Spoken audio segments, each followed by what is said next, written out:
What up? What up, what up, what up? Welcome on in.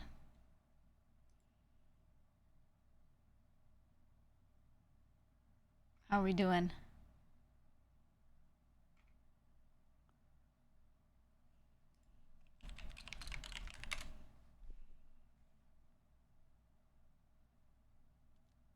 How are we doing today? I figure we can open with the state of play, which I know has been going on for 4 minutes. Whoa. 4 whole minutes. So they haven't really gotten into the meat of it yet.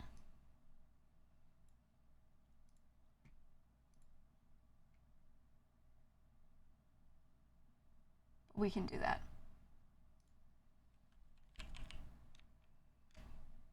But before we do that, there's an emote I wanted to add. There's an emote I wanted to add. It's the weird dude emote, but it's one of those. It's from that line of emotes, dude. I saw it earlier and I was like, wait a minute. We need that one.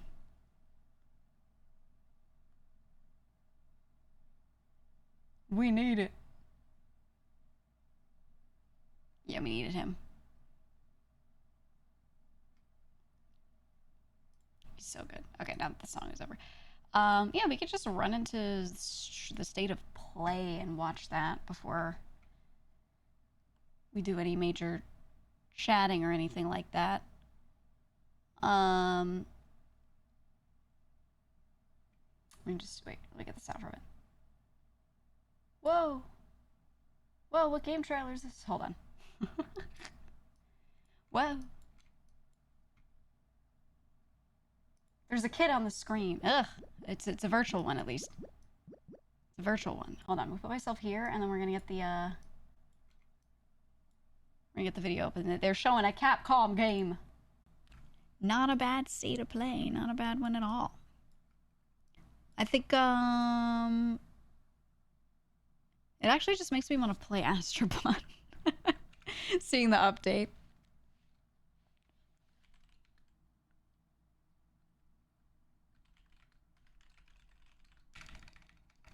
Okay, hold on. Get rid of state of play from the title. There we go. Ta-da. There we go.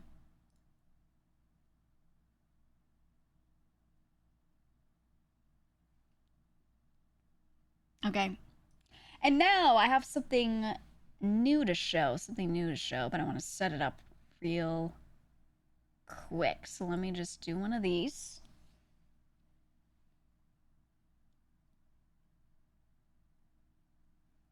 I have something new I want to show. I'm going to take like 2 minutes though, real quick. Because I also have to refill my water and do some real quick. Type questions in chat. Type questions for me in chat.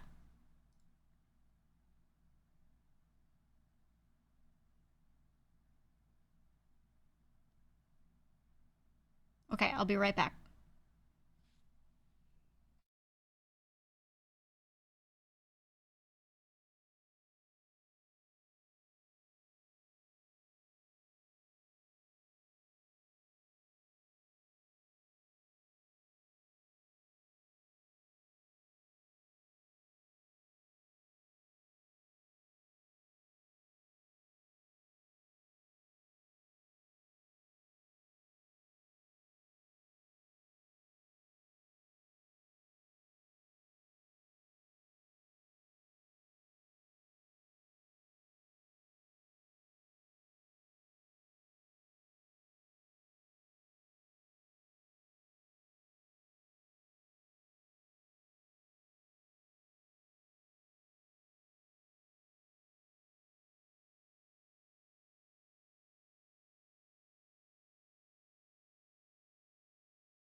Okay, okay, okay.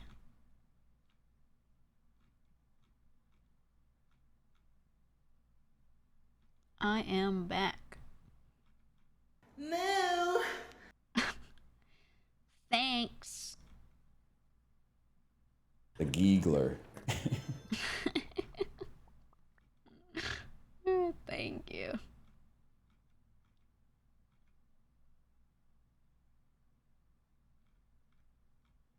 Thanks so much. All right. I have a new thing. So there was something that I used to have a long time ago that someone else made that I loved using on stream all the time, wherever I could. And then the person who had it got rid of it, and no one has made one for a very long time. And it pissed me off because it was one of the most useful things ever when just chatting, when streaming, which I do a lot of. You know? So thanks to some folks from the community, specifically Blazing, we now have one again, which is incredibly, incredibly useful. Okay.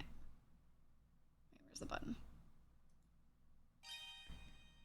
Okay,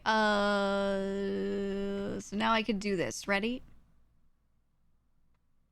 It's a big deal to me. Okay, ready? Oh my god. Oh my god, a question from the chat. Oh my goodness. Oh, do you remember me doing this like well over a year ago?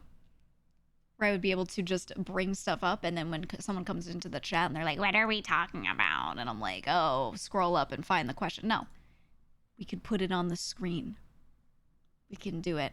There we go. So they say, do you like mint ice cream? And I say, no, I don't. I think it's gross because I like mint on its own as a sweet, but I don't like it in the form of ice cream. I just don't like it. Yeah, we have the pin of shame, and then I can get rid of it. And go boom. Ta-da! Ta-da! And not only the good thing, the really, really, really important thing about this tool is I needed one where the mods could also, or anyone who can log into it, who has access to my shit, can get in here and can pull stuff from you guys. So it can actually be a collaborative effort, instead of me just like manually doing this. Okay. Hold on, I want to make it bigger. What? What a great question. Why does my butt itch throughout the day? But it's good. Now we can pull up the relevant stuff. Do your if which I was waiting for. Asks what we're talking about, add a giant red arrow for effect faction redeems chat. Exactly. That's what this is. That's what this is. It's the giant did you see it thing. I moved it up because a lot of like people could type paragraphs, but I'll go like that.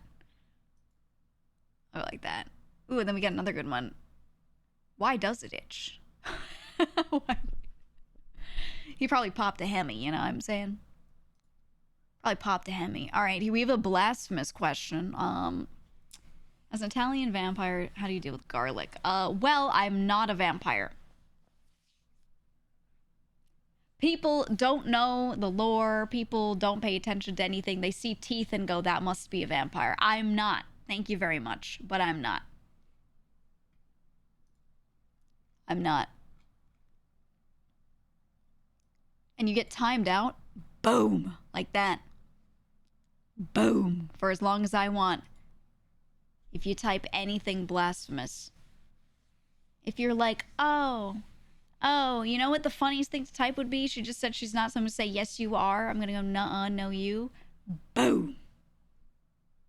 You timed out. Okay, maybe we don't have to do, I think I clicked and dragged and did 12 minutes. That's a little long. let me It's longer than I wanted that to be. Hold on. You know, the little click and drag is good, but it's 12 minutes. It's a lot. Okay, here. Timeout. There we go. There we go. It's supposed to be a lot shorter.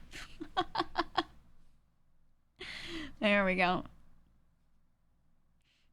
I love garlic. I am not a vampire. That's all. That's all. Anyway, now we can do this so when you ask questions, they don't get lost, because I love doing, like, I go, okay, AMA time, and then you guys spam questions, and I have to have one chat, like, scrolled up. Now I can just queue them, and it's so much better. It's so much better, man. It's so much better. What's the best berry? I'm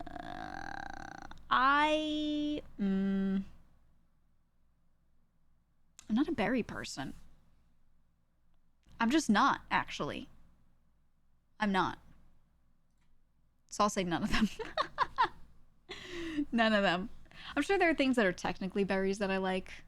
Cherry. Is a cherry technically a berry, though? I don't know. How many rows must a man walk down before you can call him a man? Some reference to something. Don't care. Get out of here. What's the second best way to cook a potato? The song? Yeah, I don't care about the song, therefore it's lost on me. I bet it's a good song. What song is it? I don't know the reference. What's the second best way to cook a potato? I think the best one is to bake. The best potato is a baked potato. Plain and simple. So second best, mashed potato, which means you boil it first, typically. Because a baked potato is, you throw it straight into the fire or into an oven, and that's solid. I think a mashed potato where you boil it first and then mash, I think that's the second best. And I love it, but what makes me like mashed potato a lot is that I put a fuck ton, and I mean a fuck ton of like butter and cream in it, so it's like 30% non-potato, which is delicious, but it's less potato than just a baked one, So that's why I'll say it's second best, because it's good, but what's good about it isn't just that it is a potato, it's the other shit too, so I'll say it's second best. Would you rather be trapped on a desert island alone, or would you rather be alone in a spaceship for 4 years with everyone else in hypersleep?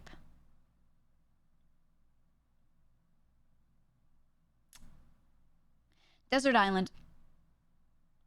First of all, I'd rather be trapped on Earth than trapped in space. That is just number one. Number one. Would much rather be trapped on Earth. Number two...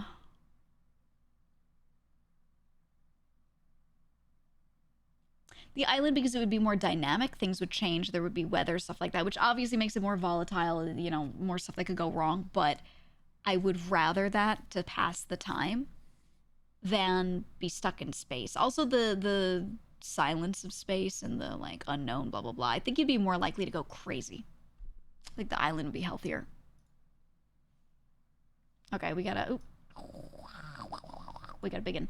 How do I find viewers in my YouTube niche? I know the kinds of videos I want to make, like book reviews, with my goal being to focus on smaller and indie authors, but I really don't know what I should try in order to get viewers at the start. Well, that YouTube niche is not a big one. So you're not going to get a lot of people just looking for what you're doing. That's not a niche that's popping off. That's number one.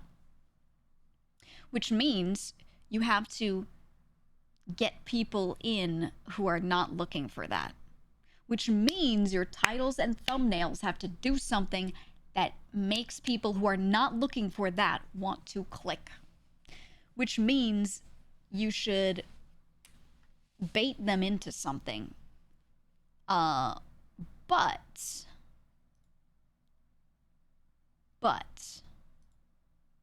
I would say not fully baiting, but what's a good example? Okay, there's that guy. Is his name Anything Austin? Where he just asks a question and then does an analysis video. His content is he does analysis videos on games, on really mundane shit. Like, he'll do a video all about where does the water come from in this one game. He just did a video the other day of, in Wind Waker, where does the fresh water come from? And he did an analysis of that. Right? Now, the video is him sitting there just going, well, I checked this island and then there was a lot. I checked this island and there wasn't, blah, blah, blah. And it's arguably quote unquote boring. It's still interesting content though. It's just nothing like super dramatic or, you know, whatever. But he just does the title and thumbnail very simply. Where is the fresh water in Wind Waker? Instead of being like, I analyzed the entire map of Wind Waker looking for fresh water, right? He just poses it as a question. And that's why it works. Because it's not about what type of content it is. It's about the title and thumbnail. You look at it and you go, I want to know the answer to that question. That's all. Did you ever care about that before? Probably not. But if you like gaming in general and then you see a question relating to gaming, Algo sends it to you because it's gaming. And you're like, oh yeah, I wonder. That's enough.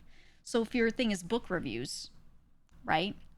Take a book, analyze something or review it, whatever, come up with the script for the video. And then as you're coming up with that, you try to come up with a question that you want, that you'll answer in the video naturally as a hook. So let's say there's a book that is reminiscent of another series. Let's say it's like the story of Twilight, but better, right? Let's say you're reading a book and it reminds you of that. Then you should make a question, be like, is this indie book better than Twilight? Does this do it better than blank? Or something like that. And then you title and thumbnail it with that question, and then a thumbnail that kind of like entices that question even more, right? So that gets the person going, you know, I do want to do that. And then you kind of use tags and things in the description that would be similar to other channels that talk about books in general. So people who like books in general might look at that, right? So it's not really like you're baiting them into something that they're not getting out of it. It's just that you make them want to watch the whole video because they're curious about that question rather than just going, I would really like to watch a review of an indie book. Does that make sense? And that's how you get people into watching it. And then usually, like, if the video is good, they'll watch the whole thing because they're probably there because they like books, which is why they clicked on the book question video, you know? Right? So you bait them in a little bit, but not like full clickbait where you're tricking them and they're not getting what they wanted, right? Because you have to make sure you do actually answer the question in the video. That's how I would do that. It's really hard in a small niche to grow like that though, and I would do things out of a small niche. I would do really generic videos, slightly niche-y, kind of in the book sphere, let's say. And then, you know, build off of that. But that's assuming you're trying to become like a big channel with it. If you don't care, you just want to make videos, then who cares, right? I was excited to see the debut with Haruka, but forgot we have different Thursdays. Yeah, Thursday's tomorrow for me. It's 6 p.m. on Wednesday currently. So, yeah, that's tomorrow. That is tomorrow. I gotta ping her and make sure everything's set up on her end. But yeah, that's tomorrow, not today. We do have different Thursdays. It will be in less than 24 hours. I will post tomorrow about what exact time. I will. EU moment. It's usually the people that are in like Asia, Southeast Asia, that are, you know, like that with the timing. They're always like, wait, can you tell me not just what time it is, what day is that? Because the days are off. Caught her going to bed at like 8 a.m. your time. I know.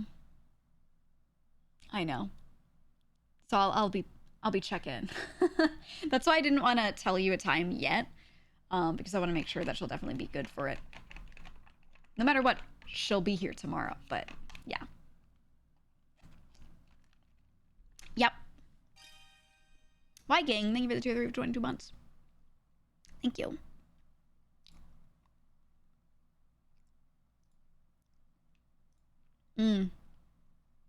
Which borough has the best Little Italy? Obviously, it's Brooklyn. I would say if it were 20 years ago, Bronx would be the contender.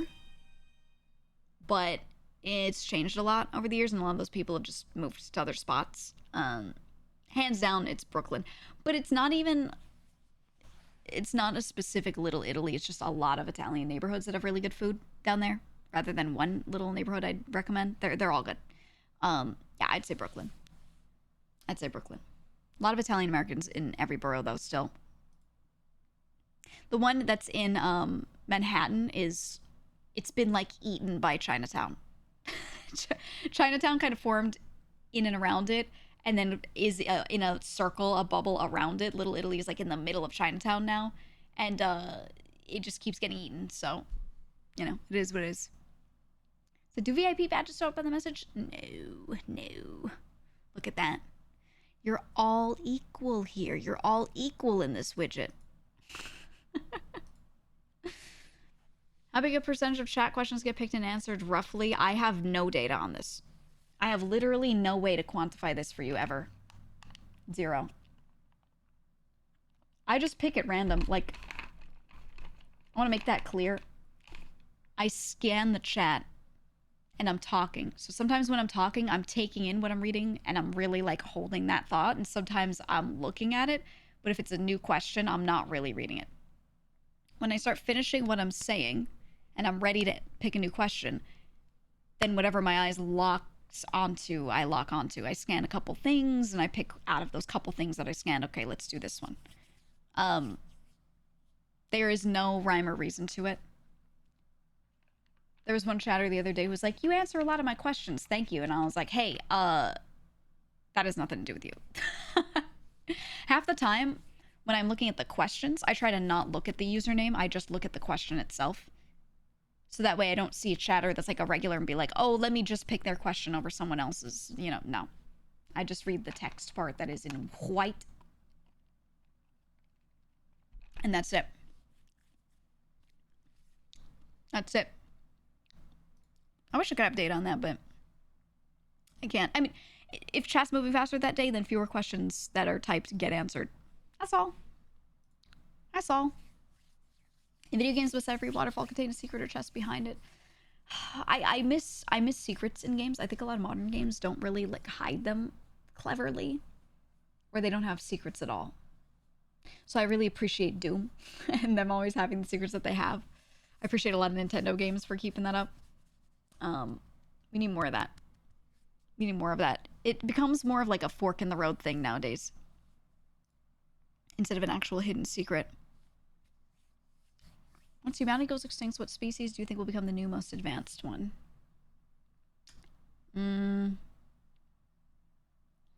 I think when humanity goes extinct, things will probably be so awful that most other things have also gone extinct. I think the world will be scorched to a little crusty ball of dirt.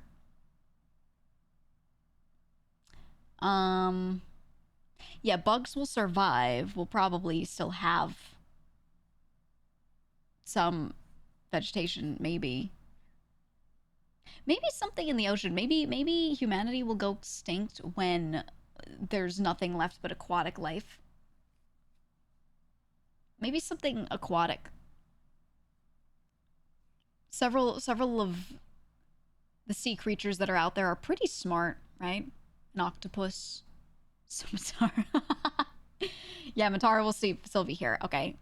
Matara and the Momos will still be here. But they're more spacefaring now because of her her lore. They're spacefaring, so I don't know if they'd be like the smartest ones on Earth. They'd be just in space. Oh gosh, I don't know. Yeah, Matara will still be streaming. Exactly. Exactly. Ah. Your personal conspiracy theories, whatever color your username is, affects who gets read depending on the streamer.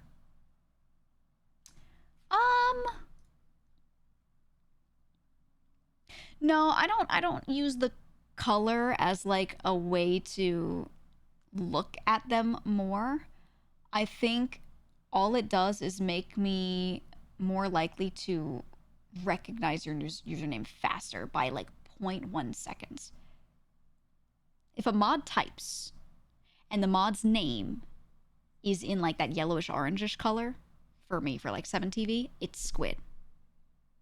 I don't even need to read the text. I just see a mod badge, that orangish yellowish name, and I'm like, that's squid. Right? And then there's like the orange. Yeah, that's RuneCat. Like that. Pink, that's blazing. So I don't actually need to read the username. I just see the general length of it and the color and the mod badge. and it's like, yeah, it's like shorthand, exactly. Yeah, Oshi blue. I think Riko's is also yellow. Texas, yours looks pink to me, but it's like lighter pink, so it's still distinct from Blazing's. I'm thinking of that like the more hot pink one. But that's the case with other chatters as well, where I'll see like the last letter in the name. What? Because my eyes don't lock to the username. My eyes lock to where your message starts. So I'm starting on that first word and reading, everything to the right of that. But I'm aware in my peripheral vision there's a general length of username and a color. And sometimes I can just guess which of like 5 chatters that probably is out of the regulars before I go and I like look back. My brain just kind of like fills in the blanks for that. Yeah, like Grenier's is always green, and that's just how it is. Dookie's is always green as well. If I see all lowercase and it's greenish, it's probably Dookie that posted it, right? Like stuff like that. Yeah, there's Dookie, right? We have a fair number of greens. Yeah. See all lowercase dark green? That's Dookie. Exactly. You have changed yours, Batten. Yeah, that's why it does. My brain doesn't like lock onto it as much for you. That's Dookie. But yeah, there are a few names that like you guys don't really change the color, so. And obviously a lot of you have the same name colors, but it puts you into a bucket for me. If that makes sense. It's like a little bit of a weird thing, but yeah, that's so the conspiracy isn't that like I would certain colors make me look at you more. Instead, it's more like as I'm reading the message, when my brain picks up in my peripheral vision there is this color, before I snap to the name, I kind of can assume one of a few chatters that it likely is that typed that. How often do you get a brain fart during a speech? During speeches, usually not, because I'm locked in. On stream, there are many times where I'm talking and I literally forgot what I was saying mid-sentence. Because when you're talking for hours, when you're talking for hundreds of hours a week off the dome, it will inevitably happen. Especially if I get sleepy. Because sometimes if I don't like caffeinate much, right? It's like day one. Every now and then I do a week of no caffeine, and sometimes I'll have like day 1 no caffeine, and I'm streaming that day. So you get that like the classic 2 p.m. feeling, as they call it, right? Where like you're not off work yet, but it's like a couple hours before you're done with work, and you just get sleepy, and you're like, oh. I get that midstream sometimes while I'm gaming, because when you're gaming, you're just locked in, and it's so easy to just go. I just close your eyes and pass out like an elderly person because I'm elderly. So I just sometimes talk, and I try to think about what the hell I was talking about, and my mouth is moving, words are coming out, and I'm like, I don't know what I'm saying, man. It just happens. It just happens, man. And the thing is, like, I'll keep streaming because I know I'm doing the like I'm getting the itis for a couple minutes, and then I'll hit the second one and I'll be fine. So it's not like, oh, I need to sleep, I should stop stream. It's not like that. It's that typical like middle of the day work thing where you just your brain just goes half shuts off for a sec. Yeah. I get that pretty often. I'd say at least twice a week that happens. At least, where I'm like two streams a week minimum. I'm sitting there talking, and there will be a moment where I'll be like, I don't know what I'm talking about. I won't even say it out loud. I'll just be talking, and my brain just forgot everything. But that's okay, because there's a game in front of me, so I can just keep talking about whatever's in front of me, and it doesn't matter. And I'm just vibing, you know? But that happens, man. That happens quite a bit. Quite a bit. Mods, you're supposed to pull more questions. Actually, I don't know how many of you are logged into the thing. I don't know. Which game / genre of game would you like to play, but no, you shouldn't play on stream? I mean, a lot of the stuff that I play off stream, like JRPGs are a big one. I think that the exceptions are ones with faster pacing, like Expedition 33. It's very story heavy, or Paper Mario is a super good example. That's a JRPG, but the pacing is quite fast. Same thing with Bug Fables. Those are good to play on stream. Most JRPGs are a slog and so boring for the viewer. So I just won't play it on stream. I just won't. Or Blueprints, great on stream when we're getting through it, and then I got to the parts where I have to sit there and just like, I know what my goal is, but I have to do like 20 runs until I can get a certain thing to happen to unlock one other thing, and then I have to do that again for the next thing I have to unlock. It's just the part of the game that becomes a slog. So any genre that has bits of it that are like that, not the best. Not the best. Especially when you need to think a lot. If it's something you don't need to think about too much, you can just talk to the chat. It's glorified just chatting. But if you need to lock in a little bit, like a JRPG or a card game where you have to sit there and really think through what you're doing, that can get kind of boring. So, because it's hard to keep up the conversation with the chat in an interesting way when you're also like really, really thinking about all that. So, not a fan of streaming that kind of stuff. Do you prefer space travel and fiction to be more Air Force coded or more naval coded? Oh, I get what you're saying. I think more Air Force coded makes sense for like the launch protocols and getting out of atmosphere, whatever. I think once you're in space, it actually makes sense for things to be more naval coded as far as the way you communicate and the way you do everything. If we're just talking about the aesthetic, I still think more naval coded is cooler. But yeah, exactly what Byte said. I think naval coded for like the carriers, the stations, etc. And then when you send out like a quicker thing, then that's more flight coded. Like if a TIE fighter were real, they make that seem like it's very, like you said, Air Force and flight coded. That makes sense. But when it's a big thing slowly moving through space, or seemingly slowly moving through space, I think that is cooler to be more Navy coded. So I like to imagine it like a carrier vessel, like a naval carrier with a bunch of aircraft on it, just in space. Does that make sense? I think that's the right way to do it. And that's how I feel. Do you ever use light mode for anything? Almost nothing. Almost nothing. I think the only time I will use light mode sometimes is on spreadsheets. On a spreadsheet, because you just kind of have to. I actually do use something that auto, makes it dark mode for me, but I'll have to, if the sheet is going to be seen by other people, then I will have to put it back to white and arrange things in a certain way so I can see the colors as they actually are and all of that. Dark mode Excel, no. Like if I have Google Sheets, I use an extension called Dark Reader.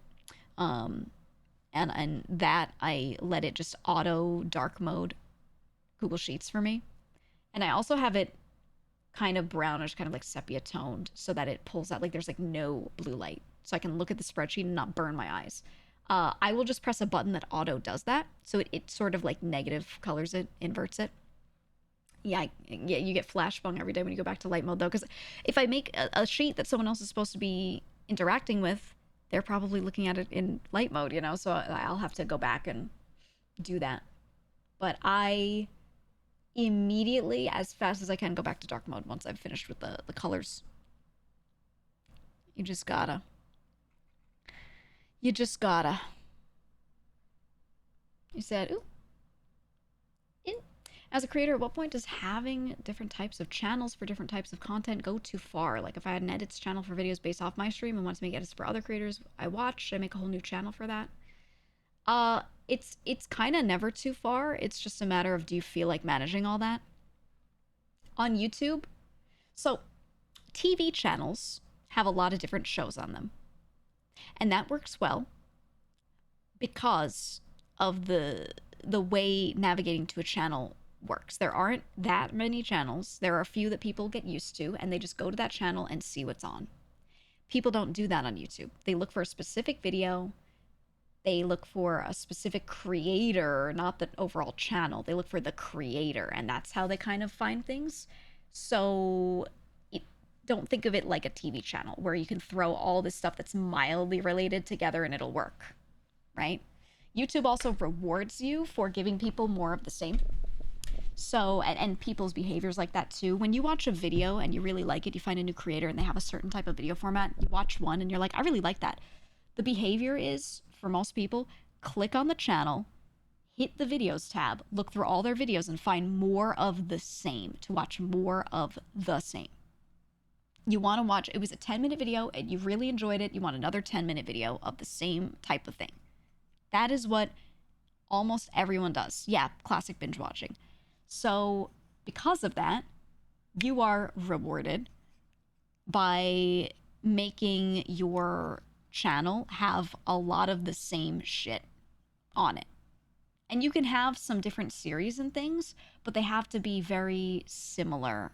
And not always similar in format. You can be very creative, but they have to be similar in length and in general kind of genre. Like if you're a gaming creator, you want to make gaming videos. If you make a random video that has nothing to do with gaming, a lot of the people are going to be like, well, I'm here for gaming, so, you know, and then they just won't click on it. So, yeah, basically anytime you want to do a new type of video that doesn't really fit with the other ones you do, then you make a new channel for it. And it's not hard to manage them. It's genuinely not hard. You just click in the upper right. It'll show the channels that you manage. You click on the next one down. So you're like, yeah, I want to go to this one instead. And you upload to that channel. There you go. It takes 2 clicks to swap between all your channels. So, you know, once you log into it, you're logged in and it's there.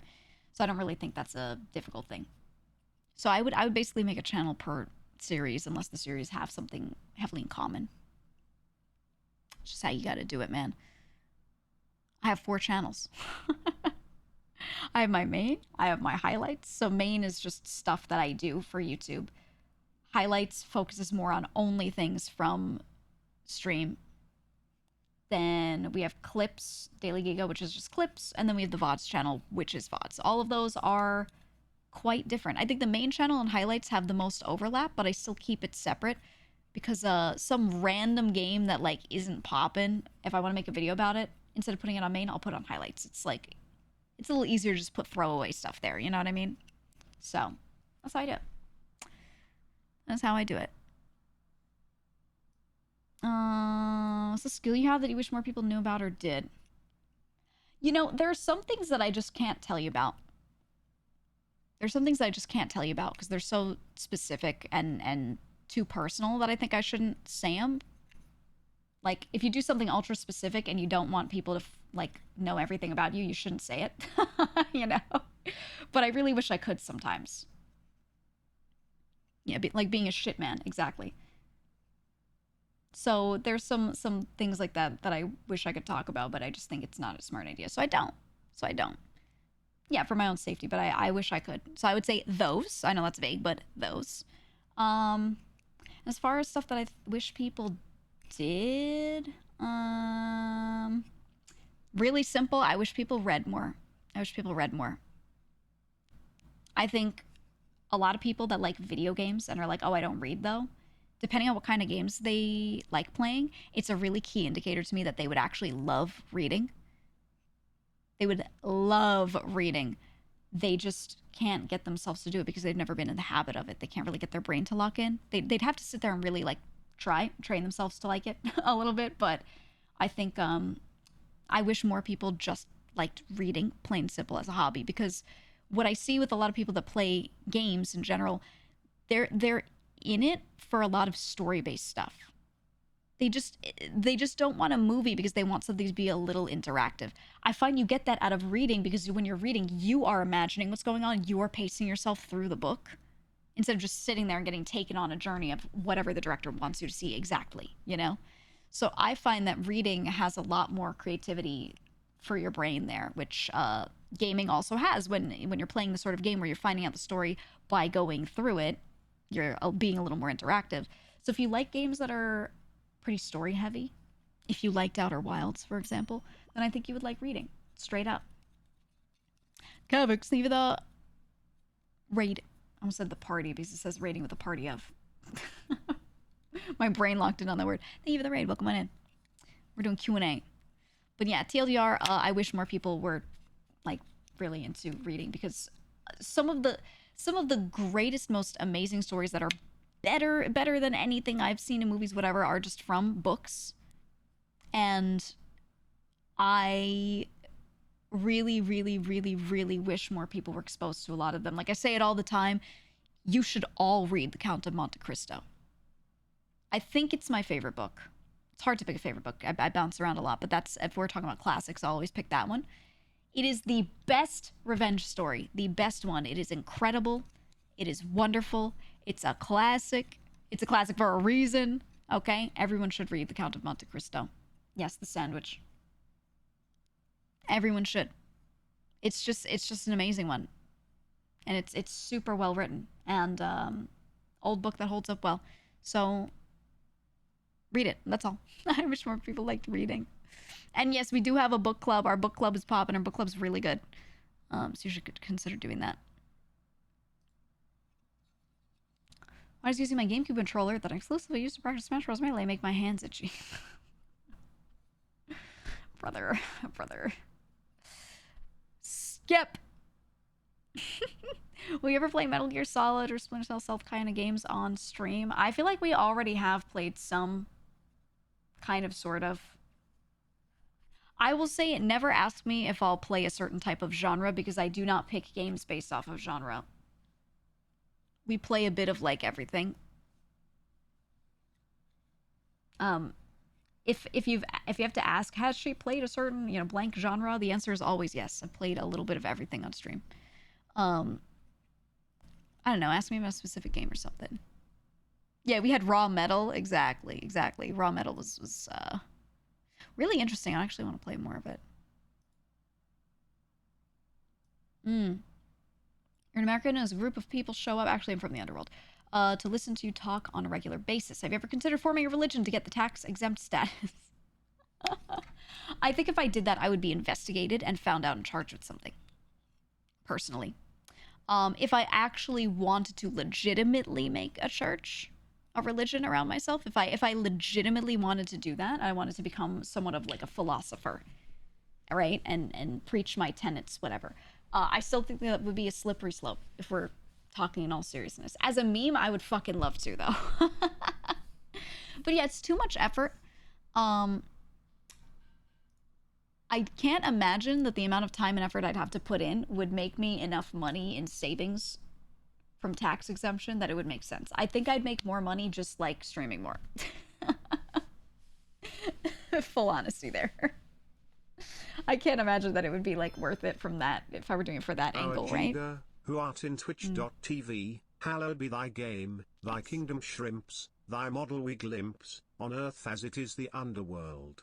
Give us this day our daily quests, and forgive us our nasty slaps as we forgive those who only tier 1 sub. And lead us straight into down bad, and deliver us from Weevil from Yu-Gi-Oh! Amen. Thank you. That's right. Yeah, we'll do it for the meme. I'll never do it for real, though. Probably, maybe. Probably, maybe. We'll see. Favorite types of cheese? How much cheese is too much? I like most cheeses. I like the ones that aren't ultra stinky. They're slightly more bland, so you can put a fuck ton of them on your food without it, like, getting completely taken over. So, the basic stuff, like mozzarella, provolone, Swiss. I like, Cooper Sharp. Cooper Sharp. Is that like a type of cheddar? Let me see.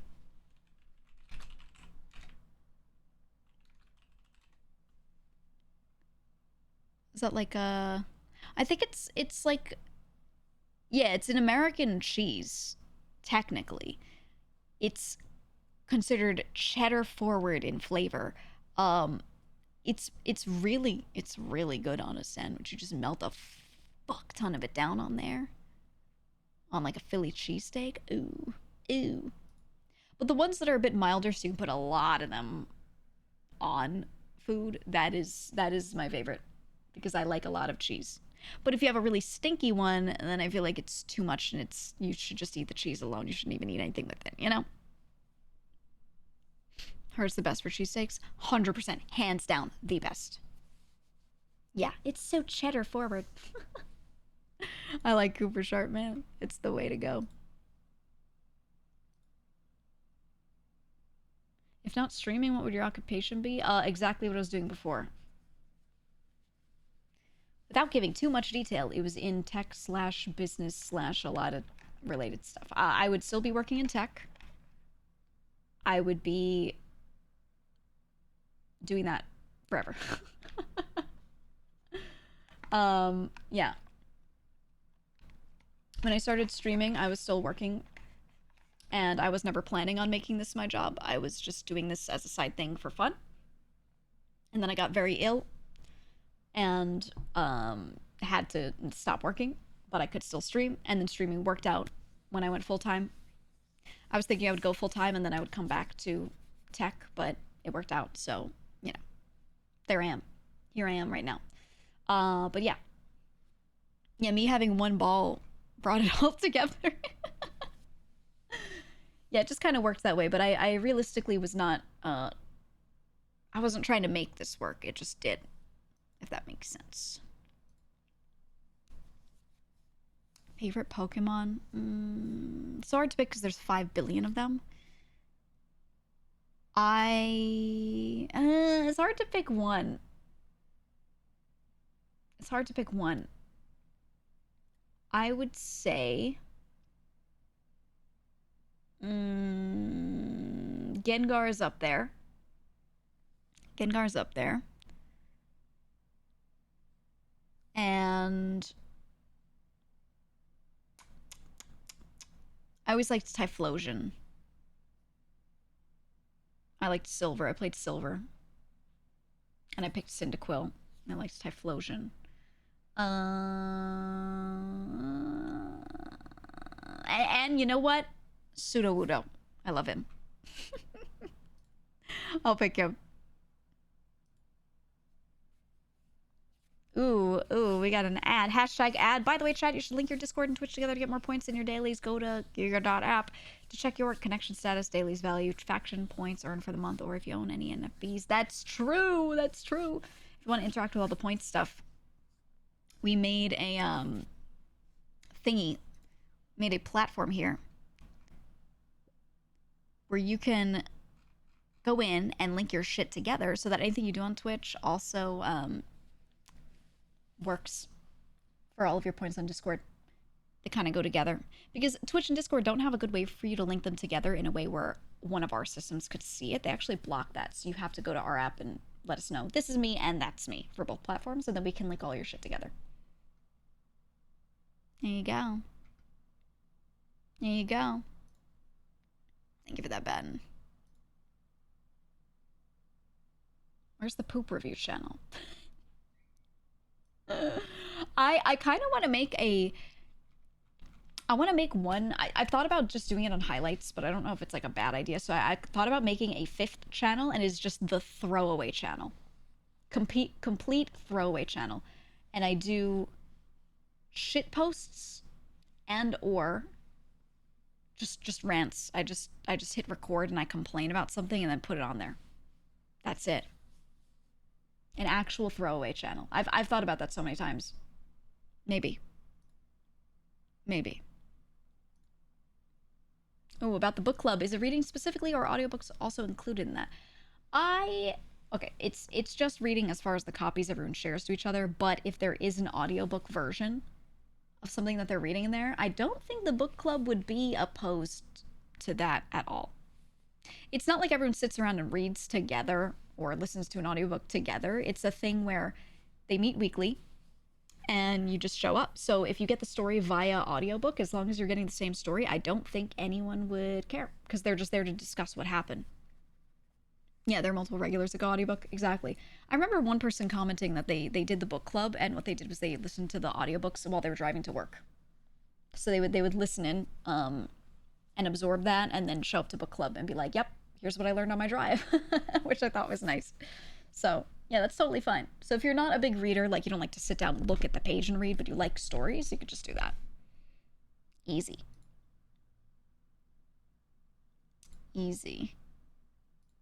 Ooh. Favorite pasta shape? Mm, I'm a I'm a medium shells or rotelli Andy. I think medium shells and rotelli are the two shapes that just do everything that I would ever need. Shells good because they have a big opening, right? So they can hold a lot of shit. Rotelli good because there's a lot of surface area, so it gets nicely coated by whatever you're putting on it. Rotini are good as well. It's the same thing as rotelli, just a little shorter. Or a little shorter, a little smaller. I will say, rotelli is not the one that's shaped like a wheel. I noticed this.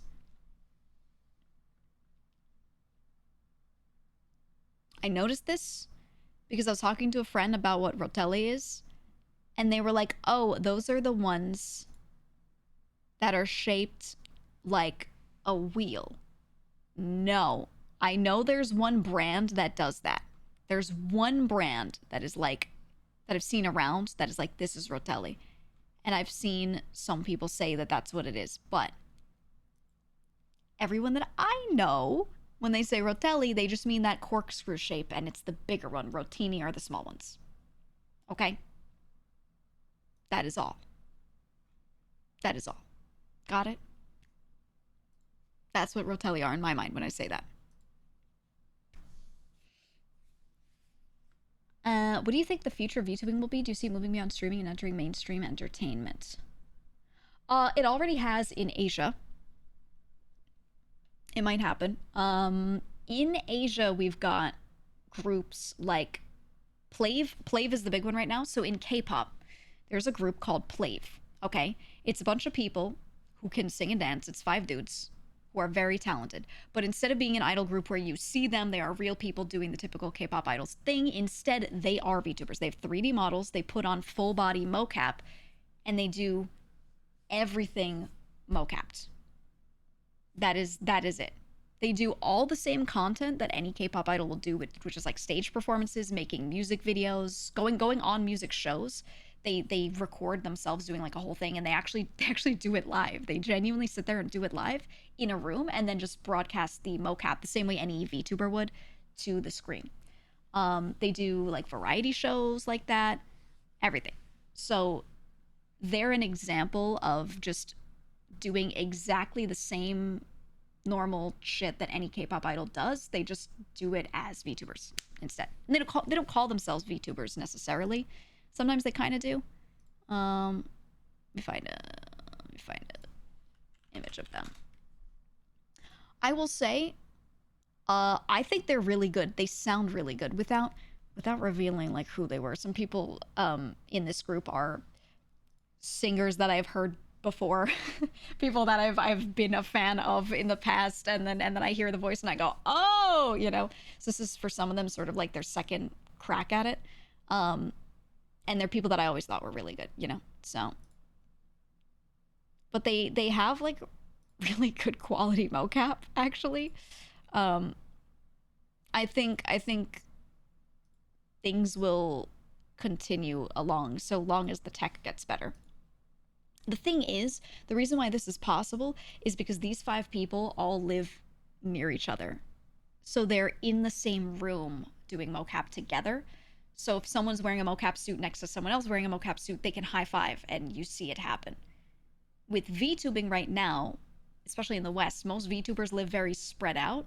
So there are no groups, there are no VTuber groups that all live in the Western sphere at least, that all live right next to each other and do all their content together like that. So one of the reasons why I think a lot of stuff hasn't gone as mainstream is because it lacks that factor, in all honesty. It's also anime styled typically, which I think a lot of Western shows and things they've been a little allergic to. So they're not going to invite a VTuber on as a guest as much. I think it's going to stay as an internet thing for a while, for a long while. Also, in mainstream media, we do have a lot of animated stuff. It's just high production quality because you can edit it in post. You have a VA record their lines 5 times, whatever. I don't think there's a need for VTubing to enter that sphere because they already have really high quality animated shit. So I don't see it going there, if that makes sense. I don't see that existing. I think if a VTuber, I think, how do I say this? The IPs will turn into things beyond VTubing for some people. There might be some VTubers that actually get an anime made, but then that's just an anime. It has nothing to do with them being a VTuber. They're just like, here's my story and here's what I look like. Here you go. So there might be that, but it won't be like them being a VTuber won't have anything to do with it. Because at that point it's no different than someone like making their own comic, having a character in it, and then getting an anime out of that, right? So I think the IPs will become a thing that go beyond that, but VTubing is uniquely like mocapping live, and there's no reason to do that outside of like streaming, in my opinion. For other media, for things like YouTube videos, if you have a production team, you don't need to do that live. You could just do it where you mocap yourself, record that, and then you can like revoice it in post, whatever. You know what I mean? It's like the same as making a movie that's animated, all of that. Does that make sense? Like, it's basically, I'm saying we already have that. We already have that. It's just not called VTubing. So I don't think it'll really do much. I think maybe some people who are entertainers, who are VTubers, maybe they themselves will get more involved in other things, but I think it's more likely that they'll pivot to other careers. Like, some of them will become voice actors. Some of them, like I said, will take their IPs and turn that into something that instead of being a VTuber with it, they're like, now it's a comic series and that's the big thing. Or, you know, something like that. Oh, let's make movies out of it. That'll be rare, but like, that's possible. But for the most part, I think it will stay as streaming. Yeah. And the future is really just better tech. Better and better tech.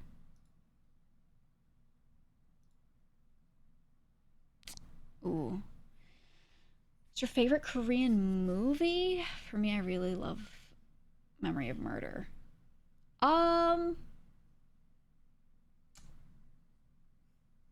Wait, was it a movie or a show? It might have been a show. Hold on. I'm trying to remember. That was a drama. Okay, never mind, not that one. Korean movie? I don't know. I tend to watch shows more than movies. A lot of them that I think I like, I probably am thinking back with nostalgia goggles. So I think I would think of it and go, oh my god, I love that movie. It was so good. But then when I actually get back to watching it again, I'll be like, no, that's it wasn't that good. It wasn't that good. I don't know. Old Boy is such a banger. Yeah. Good, the bad, and the weird. There was one. Fuck, what was his name? There's one that Yoon Si-yoon was in. I really liked. But I can't remember what the name of it was.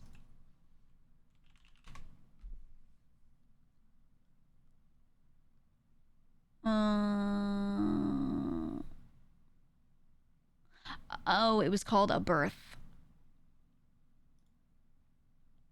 It was called A Birth. I liked it. He played the main character. He was a young Korean guy who was baptized, and a French priest chose him to study theology and brought him to Macau. And he was like the first Korean-born priest. It was a dramatic movie. I liked it. It showed some interesting dynamics in that sort of format where that actually does happen, especially back in the day where they would pull people from different areas to become priests to kind of bring their culture into the church so that they could then serve that area better. It was kind of about that. It was good. Favorite movie soundtrack? That's so hard. I like so many movie soundtracks. If we're talking about recent stuff, I really loved the Dune soundtrack. Like the Dune OST went crazy. It was more of a soundscape than a soundtrack for a lot of the tracks, but the Dune one was really good. And then if we're talking about old ones, any of the old Lord of the Rings movies had a lot of classic themes. Really corny stuff like old Bond movies as well. Just have really iconic music if we're talking about the main themes. But for like an overall OST, let's go with Dune, because I like stuff that is super atmospheric. Let's go with that. If you could safely own any exotic animal, not worry about it killing you, what animal would you own? Assuming it would be happy and properly taken care of. Assuming maybe it couldn't live in the wild, right? It had to live in captivity. All of that. I would want a cheetah. Because it's just a big cat. I would want a cheetah. I love cats. And cheetahs are... Cheeto. Yeah, Cheeto. They're just nice cats. Obviously, they have behaviors that are a bit more than just being a nice cat, but for the most part, they're like that, so... I would like that. I want a big old cheetah. They're very sweet. Got a favorite mythical location like Yggdrasil, Garden of Avalon, Mount Olympus? Ooh. Oh. Okay, obviously, yeah, the idea of Yggdrasil or like the world tree in a lot of things is a nice thought. I like a lot of the tellings of the Greek like layers of hell. I think they're very interesting. Some of them sound less actually hellish and more like just areas of trial. So I would say the Greek idea, the mythological idea of hell would be my favorite one. I like the way they have it separated into different layers and different punishments happening in them, which is kind of the way hell is in a lot of religions, but yeah, Hades. I think a lot of the portrayal of it is very interesting. Yeah, Tartarus, right? They have a lot of different nuance to it. So yeah, I would say good old Greek mythological layers of hell from Hades and up.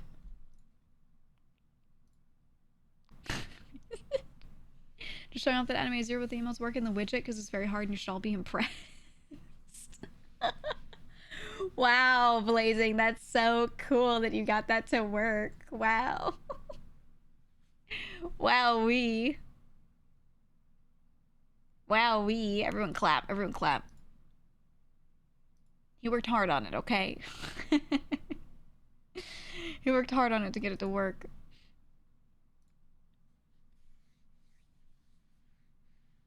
I'm sure this has been asked, where was the stream question pop out tech? I've seen it flutter around. You have it because this one is unique in ours. Ooh. Anyone that has one right now, it's a custom tool, because what I was saying at the beginning of this was I'm very happy to have this because all of the ones that worked out of the box don't work anymore. They don't work anymore. All the good ones, at least. There might be like some shitty ones.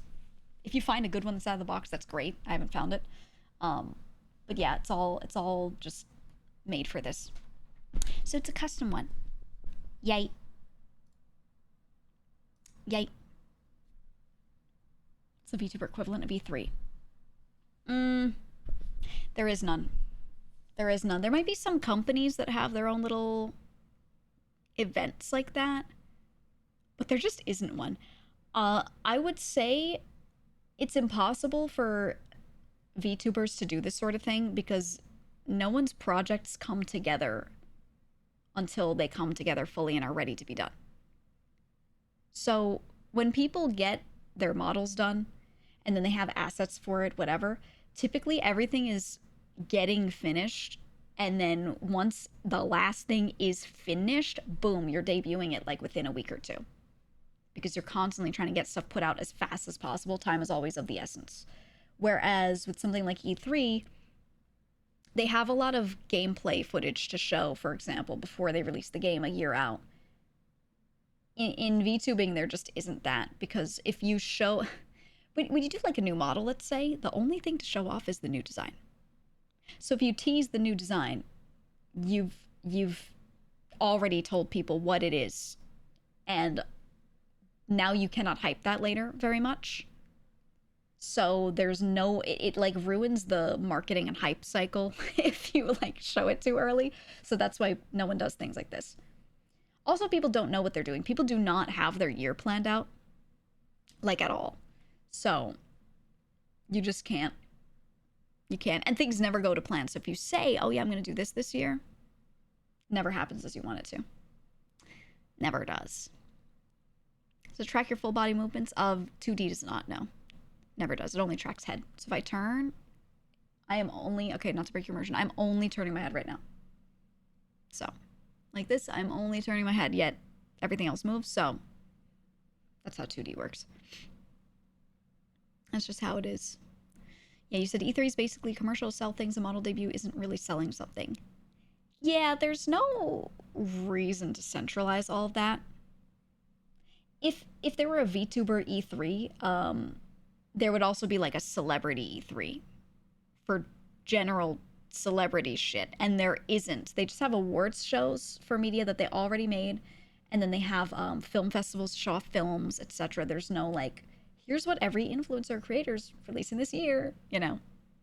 That would exist already if there was going to be something like that, I would think. When starting VTubing or PNG, do you need to post a lot to be known? If so, how? Because I have X, but I'm not posting anything, I'm just reposting. Yeah, then you're not posting anything unique to you. So no one's gonna care about what you retweet. No one's gonna care. No one's gonna give a shit. Yes, you do. I mean, content creation means creating content and putting it out there. If you want people to follow you, then you have to have content. Content could be anything. It could be making tweets that are just something funny. People have to have a reason to like it. If you just go, I just ate a sandwich, no one cares. Lots of people eat sandwiches. But if you have a funny story about that sandwich and you write it out and people are like, oh, that was funny, they might like it. And maybe they'll follow because they're like, that guy's a funny storyteller. I want to hear more of his stories. Maybe, right? Then that's something that they might follow you for. So yes, you have to post shit to be known. The thing is, it's like saying, hey, I walked outside in the park. What do I have to do for people to like look at me specifically in the park? Well, you have to wear an outfit that's crazy. You have to be out there every day. You have to talk to people. Like, you have to say shit. It's like saying, I want to be a YouTuber, but I haven't posted videos yet, right? I want to be a streamer, but I haven't streamed yet. Okay, then stream. Okay, then post videos. Kind of same energy. Do you need to post a lot to be known? Yes, if you don't post anything, no one will know you. Because you haven't posted anything. That's just how it is. That's how it is. Very simple. Maybe the sandwich was from the Super Poop Deli. Maybe. Maybe. Moo soundbite redeem the original voice actor? Is that Oshi's Moo? No, there was a guy, he was an idol in a group called Zero Base One. His name is Matthew. And he was playing this game. He was playing this game, and I think it was it on Instagram Reels or what? I don't know. It's one of those games, it's like a selfie filter. And basically, it has a cow walking forward, and if you moo higher pitched, the cow like gets taller and stretches taller so it can like fit between the skinny little gap. And if you go moo very low, it would like flatten out and get low and it would go under a fence. So it was just auto walking and you just had to moo and keep changing your pitch so it fit. Yeah. And that was him trying to moo like in a higher pitch just to like get the cow to fit through. But he was like overdoing it so much and everyone was like, why are you doing this? Just play the game. And he was going moo. It's a banger video. It's a classic. I love that. Someone share the OG and share it in Discord. Share in Discord.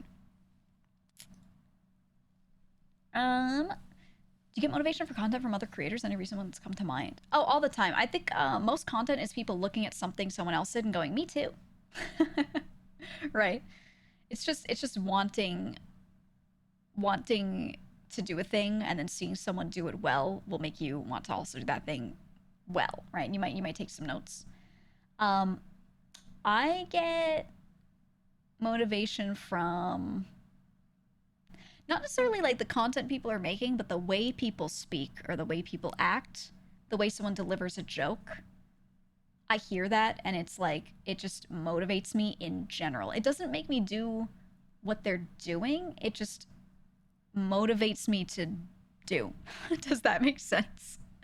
Like I get a lot of vague general motivation, but not so much specific motivation to do a specific thing because I saw someone doing that thing, right? It actually deters me if I see people doing a lot of something that I wanted to do. It makes me less likely to do it because I'm like, well, it's there right in front of me, and people have already seen it, and I want to do something else. Which is probably not good because I think if someone likes something and it was a 10-minute video, they probably would like to see more of that. So if I feel inspired by something, I think there's nothing wrong with doing the old yoink and twist and doing the same shit in my own flavor. But you know, my brain just does that. It makes me not want to do shit sometimes. But it motivates me to try to find something else to do. So there is that. There is that. I think I just get motivated to create when I watch a good video in general. If I watch a stream that's like I'm really enjoying, I start feeling like I just want to stream. That's all. It's like a general push to be doing. But yeah, every creator watches other creators to help create. Yeah, and I say it all the time. Like nothing you do or say is unique. Everyone's a person, and everyone is formed by a lot of the same root things. Okay, it's like when people are talking about their culture and they're like, my culture is about family. In my culture, it's so huge that we sit around the table and eat dinner together. And I'm like, so does every fucking culture, because that's what humans do, right? There's nothing wrong with being happy about that. It's just everyone does it. Nothing you do is unique, all right? That's all I'm saying. So when you're a creator and you see another creator do something, it's fine to want to do that too, because I feel like everything everyone does is like not really that unique. You just do shit and have fun doing it. That's all. Don't think about it. But of course, I have those brainworms where I'm like, no, I don't want to do it. So I'm guilty of that. So do as I say, not as I do. Favorite historical period?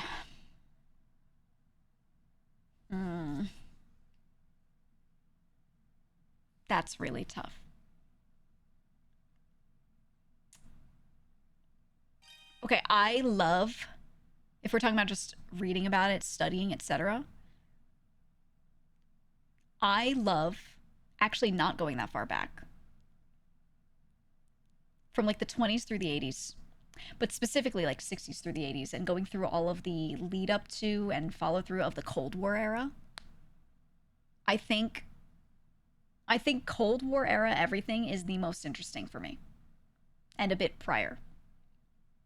All of the stuff that went on within the 1900s.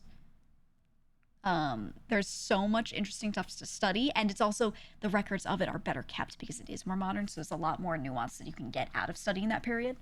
I find a lot of that the most interesting, personally.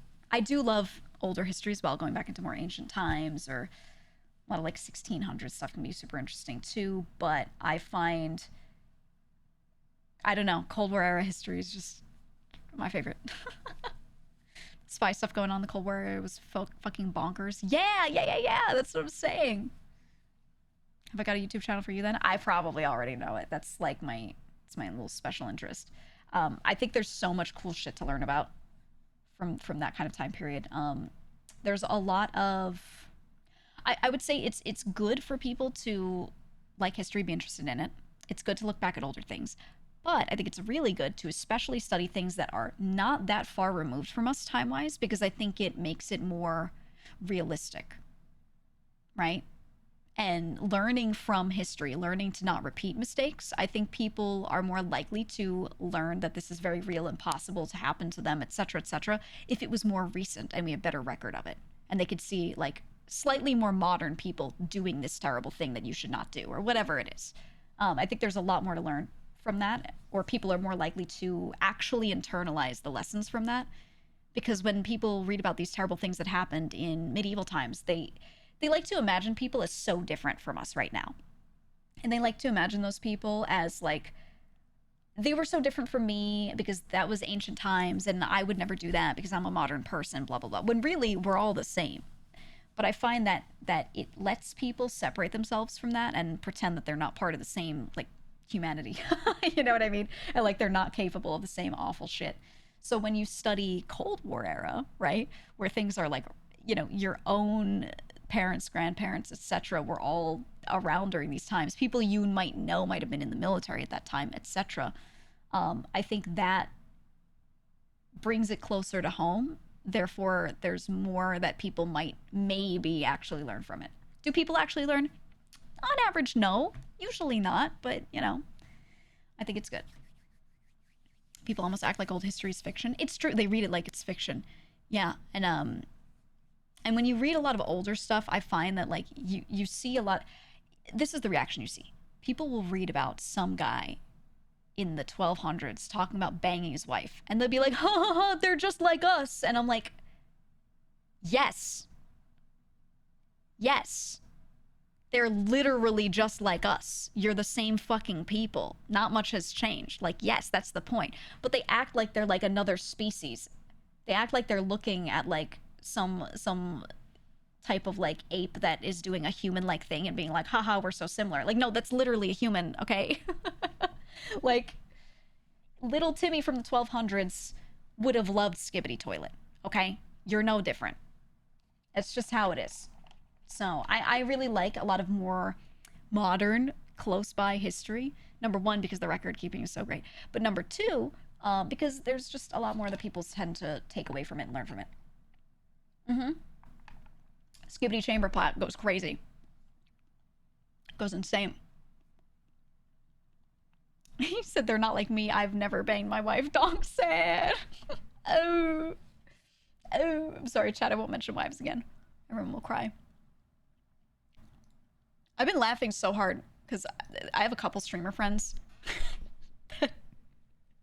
that are all like depressed millennials, and they'll be sitting on stream, they'll be like doing something, talking about something, and I feel like I've heard like 5 different friends go, "Guys, I need to find a wife," and I keep hearing the sentence "find a wife," and it just makes me laugh so hard because a lot of them are like in their late 30s. They're going, "Guys."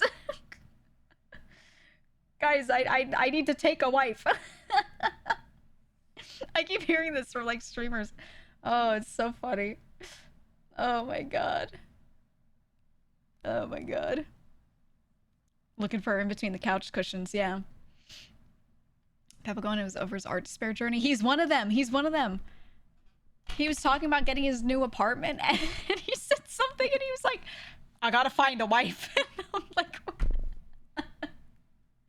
right, it sounds like a quest. That's so funny. I gotta go to the wife store. Do you guys actually feel that pressure? Like there's a certain time that you want to have one by? Or do you not really care when it happens? Just that it does happen, or not at all? Oh, it's kind of 50-50.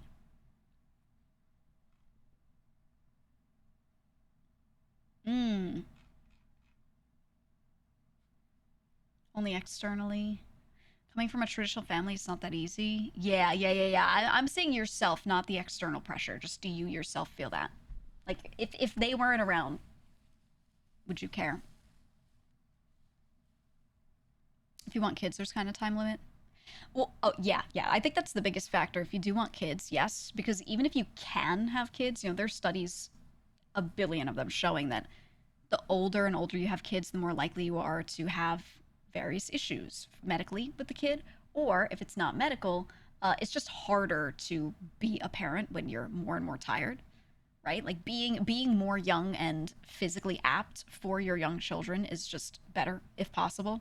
So yeah, there's that pressure as well if you want kids. It'd be tough. Getting married next week, but you're also 40. Let's go! Let's go! I love how your username is She's Grimy. Is that about your soon-to-be wife?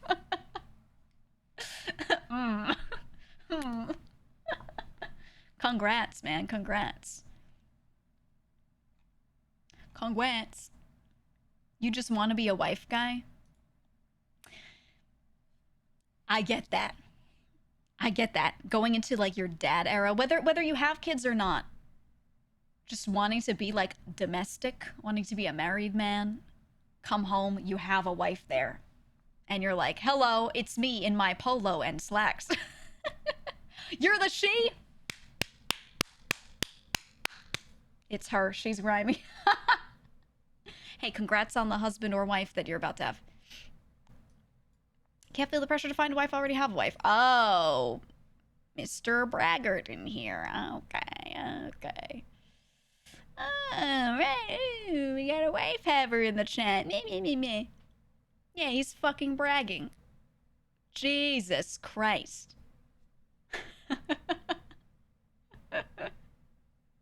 Oh my god. Oh my god. You'll happily be a domesticated husband. You can cook, clean, keep a home, etc. I think nowadays there are more and more women that need that, actually. It's true. What about you? You feel that pressure? Nah. No. Not at all. I think that's something that I always, like, thought I wanted. Like, in my mind, if asked, I would have been like, yeah. But then, when faced with that in my adult life, I think I don't really care. Like, sitting around, I never have a moment where I lay back in my chair and I go, I'm unmarried, therefore I'm sad. Like, that does not happen to me. I have some friends that, like, actually lament over it. Like that really affects them. They'll sit down, they'll be like, I'm not married, ooh, and they'll, like, spiral over it. But I don't have that. Like, that's not a source of sadness or negative emotion or anything like that for me. So I'm chilling. I do know a lot of my friends that do feel the opposite. They'll sit around and they'll be, like, alone at home watching a movie, and they'll just be filled with this, like, awful feeling because they're reminded how alone they are. They're, like, reminded that there's no one on the couch next to them watching this movie, you know, and they're just like, oh my god, I need a partner. But then for me, I'm, like, sitting on my couch and I have a cat on me and I'm like, this is so nice, you know. So, like, so I'm, like, kind of chilling. I think I really only care up to the pet level, and beyond doesn't seem to matter very much to me. I think if I didn't have a pet, I'd be crashing out and then I'd go get a cat. Like, that's really it. That's really it. But it's, you know, it's different for everyone. I really like alone time. I like just sitting in this room at my desk alone doing something. I love that. I love that. So I think it depends on the person, you know. But I also have a lot of family members I can call up and do things with anytime, you know. So, like, I have, if I do feel like, oh, you know, I really want to hang out with someone right now, I can, like, call up one of my cousins and be like, yo, let's fucking go. I could call up, like, an aunt or an uncle and be like, I miss you, want to hang out? And they'd be like, yeah, come over. You know what I mean? So I think that makes that easier for me, for sure. I think my friends that maybe have less closeness to their families care more about having a partner, because that is family, essentially, right? And then there's some people who really don't care. They actually love just being alone. You know? So I don't know. It depends on the person. For me, I just like a presence in the home. And I need to have people that I'm close to existing around me, but I don't, you know. I don't think, like, being married changes anything, because for me, while I was raised very traditional, it's a piece of paper that you sign, right? It's a piece of paper. I don't think, like, being married or unmarried changes anything for me, personally. This dude Will is so real. You said you just want a wife to have sex once every 3 years because it beats 0 times every 26 years. Oh, you're not wrong. You're not wrong. There's so many. Oh, there's a funny song from a musical about that. Um, there's a song from the musical Follies called "Could I Leave You."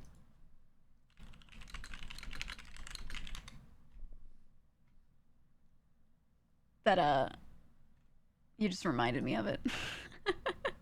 Phyllis, the character named Phyllis, sings it. It's a good one. It's a good one. Ren said, just marry Peppa or get that man a cat. I think he really needs a cat. Well, would he like one? I don't know. Does he seem like a cat kind of guy? Dude needs a wife so bad. We gotta find him somebody. So what's the guy equivalent of a cat lady? Never found a satisfactory answer. A cat guy. I know, okay, I have a bunch of friends. Single dude, gamer, tech worker, alone in house, has a cat. And that cat is their fucking life. There's just less of a stereotype about it. But I know a lot of those. And literally like my whole D&D group that I used to play with for the longest time, cat guys.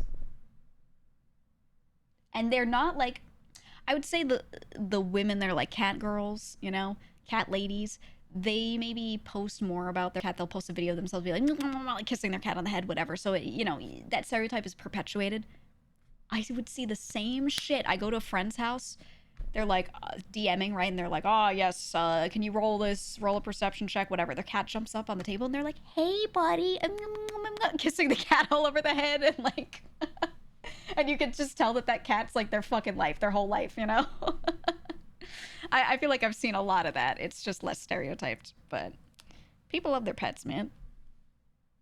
I know a man in his 80s that keeps taking in cats. He's up to 8. Oh yeah, well if you're retired and you don't have anything to do, just take in animals, man. Straight up, just do it. It's the best thing you could do. He said, I need a wife or husband to help me pet my cats. Exactly. Ooh. Karate made 2 good points. You said one of the ways you knew your partner and you were a good fit was neither of you wanted kids, and you knew it like day one. You each have your own offices, so you can do your own shit, but then hang out when you want to. You got married specifically for tax benefits. There was no grandstanding. It was like doing a business deal. Yep. That's the best. That's the best, man. So do you picture Peppa with one of those lean, slinky cats, a super aloof, but spent all day standing on your shoulder? Yeah. My cats are like, I have the 2, right? Nucky is stage 5 clinger. If he could phase his being into my being, he would. If he could like glue himself to me, he would. He right now is not in this room. A rarity. I would say he spends 75% of his time directly attached to me. And if not me, if like someone comes over, if like my mom's here, he'll go sit on her. Like he likes to sit on someone, you know? He just has to be on someone. And then 25% of the time he goes to a quiet spot to sleep. But usually he fell asleep there while someone was there, right? Like I would be sitting next to him on the couch and he falls asleep. And then I get up and I walk away. He's passed out. I come up to my office or something, right? I'm in here. I'm doing shit. He wakes up after a solid sleep and goes, oh, where am I? Realizes I'm not there and then just like looks around the house for me and just sits down in the room I'm in. So like he's like that. And you know, he's the one that's always on my desk when I'm streaming and I'm like, hey, like yelling at someone to get off my desk, or I'm putting a cat on my lap. It's always Nucky. And then my other cat, Wolfie, is quite independent when he wants to be. He comes and goes in phases. But like just this morning I woke up, fed them, was walking around the place a little bit, cleaning up, doing whatever, and Wolfie came up to me and just meowed. And I was like, what? And he starts walking. You know cats like they walk away from you, but they stop 2 feet away and they're just waiting for you to follow them before they keep walking. So he like leads me over and he goes to his room, which is this room that is a guest bedroom.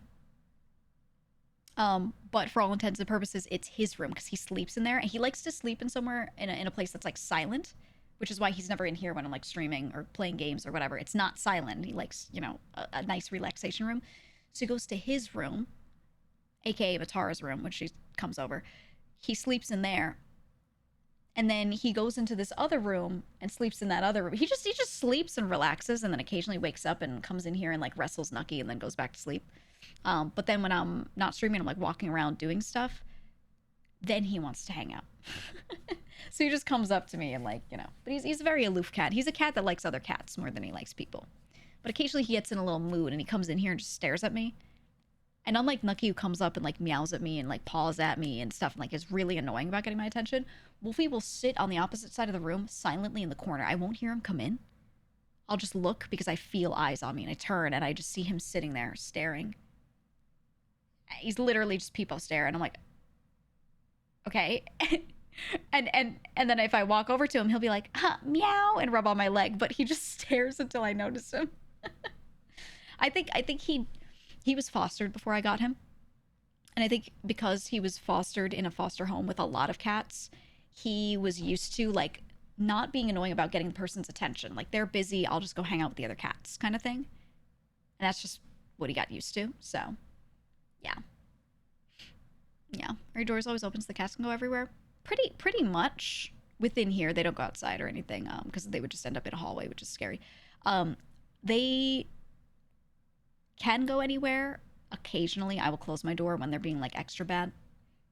You know, yesterday, I had some food on a plate. I got up to go to the bathroom for like a second and ran back to my computer. Plate looked the same, so I thought nothing of it. I got up later. Turns out Nucky had like dragged a piece of like a little chunk of bread off of it because I found crumbs later when I got up. He just did it really stealthy. I didn't notice. He did it when I was gone for like 30 seconds. And he grabbed a piece that was like kind of under something else and dragged it out. So it looked normal when I came back to it. I was so pissed. So pissed. Crumbs everywhere. I was so mad. So for reasons like that, yeah, I'll usually close my door. Usually. But he wasn't in the room when I got up. So I thought the coast was clear. It was not. I was a fool. I was a fool. He went full Splinter Cell. He did. It was fucked up. It was messed up. But yeah, I like having cats. I think to answer your question, I just like having a presence in the house. Next question. If you could add a category to an award show, what would it be? For me, it'd be stunts.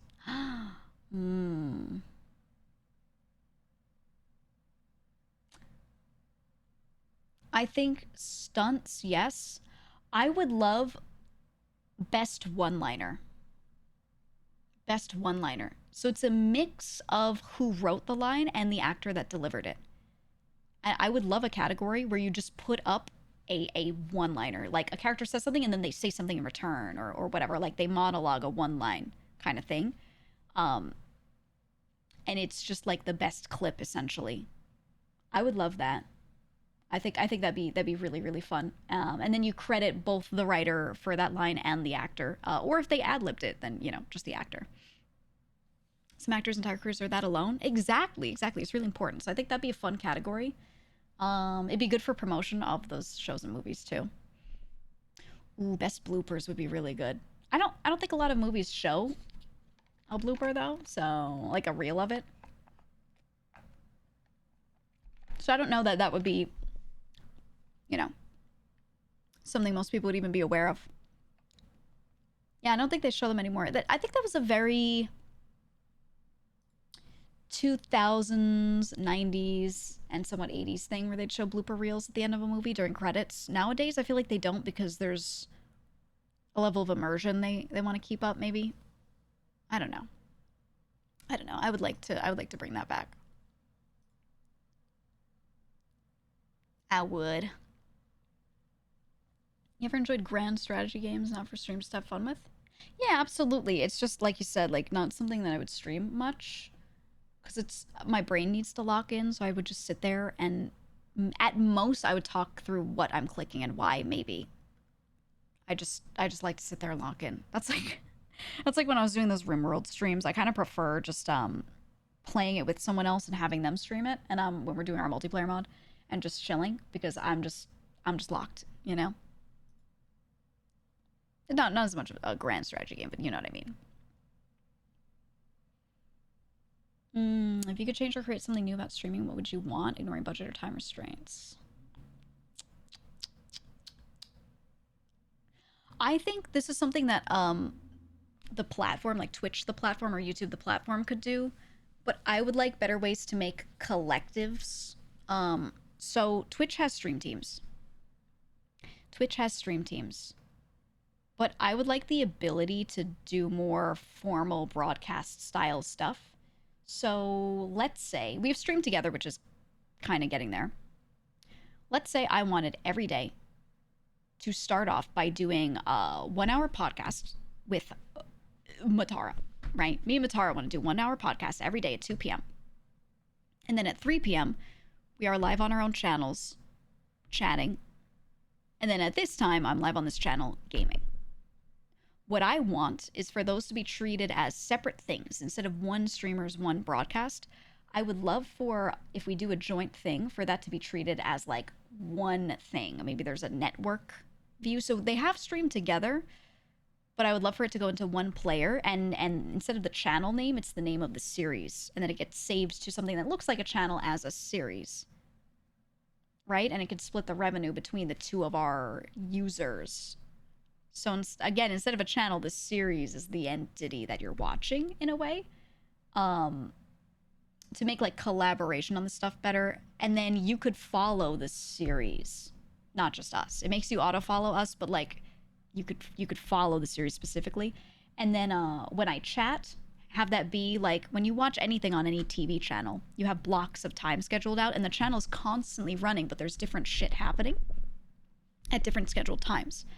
I would like that experience a little bit to be possible, in that I could have one channel, like a series, maybe a certain type of channel running, and different broadcasters could stream to it, and it shows it both on that and on their own channel, and kind of like spread it between the two. I don't know how to describe this, but like I could picture it in my head of how this could work. And I also want to be able to have it be that when I change segments, when I chat, and then I swap over to a game, I want to be able to send out another notification to say like, okay, now like in an episode kind of way, now we're doing this, right? So let's say every stream, because some streamers do this, every stream I did 1 hour podcast, then 1 hour of like standard just chatting, and then 2 hours of gaming. I would want to be able to start each of those segments by sending out a notification to all of you. Because some people are just here for one thing, and I want it to send it out like with the game I'm playing, or with a name of activity or whatever. Just the same way you would segment out a schedule for a TV channel. That's what I want. But, for example, think of stream teams, right? Think of stream teams. Like, yeah, like you brought up Bishojo. Think of that. What if we had, every day, there was each of us live in a row for 3 hours each.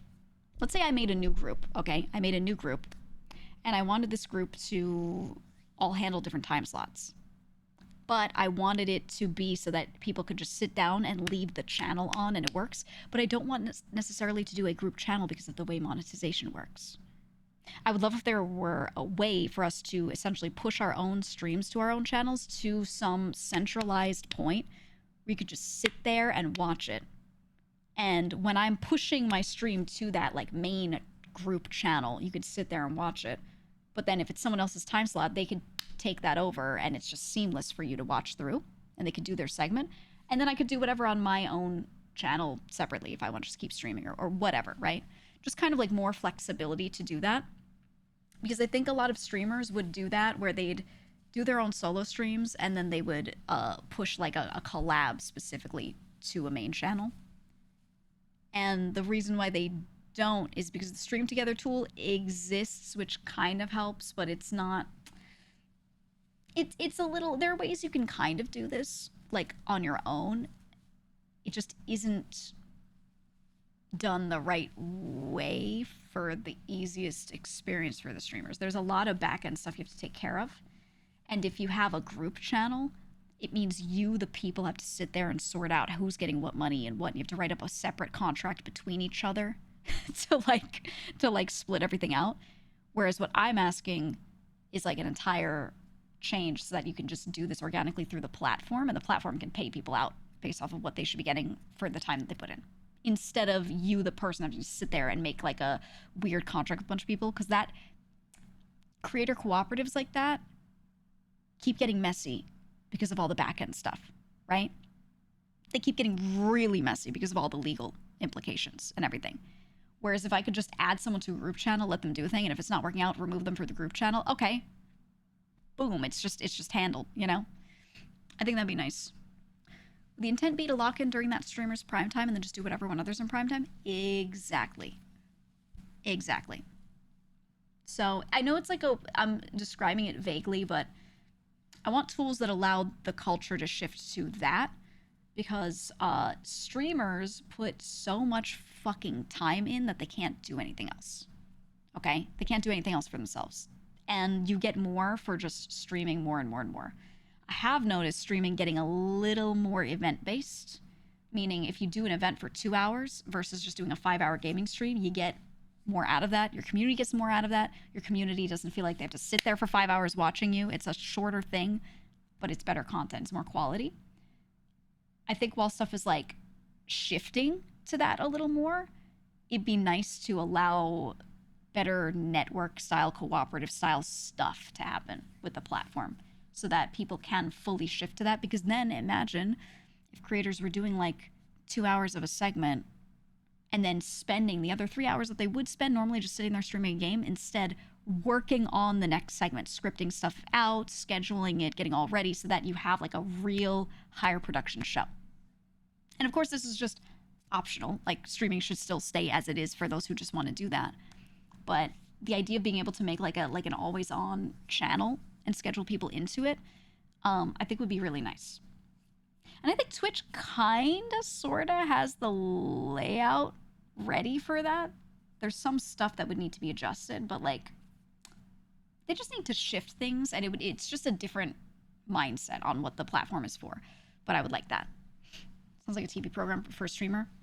Yeah, and again, you can kind of manually do this by making a channel, having people make segments for it, and then they just take the stream key and stream to that one channel. But again, that requires people in the back end to talk to each other and decide how they're issuing out all the different money related stuff and who even owns the channel and blah, blah, blah. And I think if this were baked into how Twitch worked, you'd get a lot more really interesting projects happening. But a lot of people don't touch this kind of stuff because they don't want to deal with all that back end work. And they know it gets messy, so they don't want to do it. And then you guys miss out on content. You guys miss out on cool shit. You weren't talking about Twitch specifically? Not necessarily. Other platforms too, yeah. I know YouTube, some people do that. There are some channels that kind of do this. For example, World of Wonder is one. There's a lot of drag queens that have different shows on there. And it popped off because of RuPaul's Drag Race, okay? So a lot of the drag queens that were on there, they gave them shows for this channel. And basically what they do is like, there will be one show with this duo, and the two of them will review people's outfits. And they make one of these videos like every week and put it on there. And then there's another show that another person does that is also weekly and gets posted the next day. So every day there's a new video posted, but it's different people that are just kind of associated under an umbrella, right?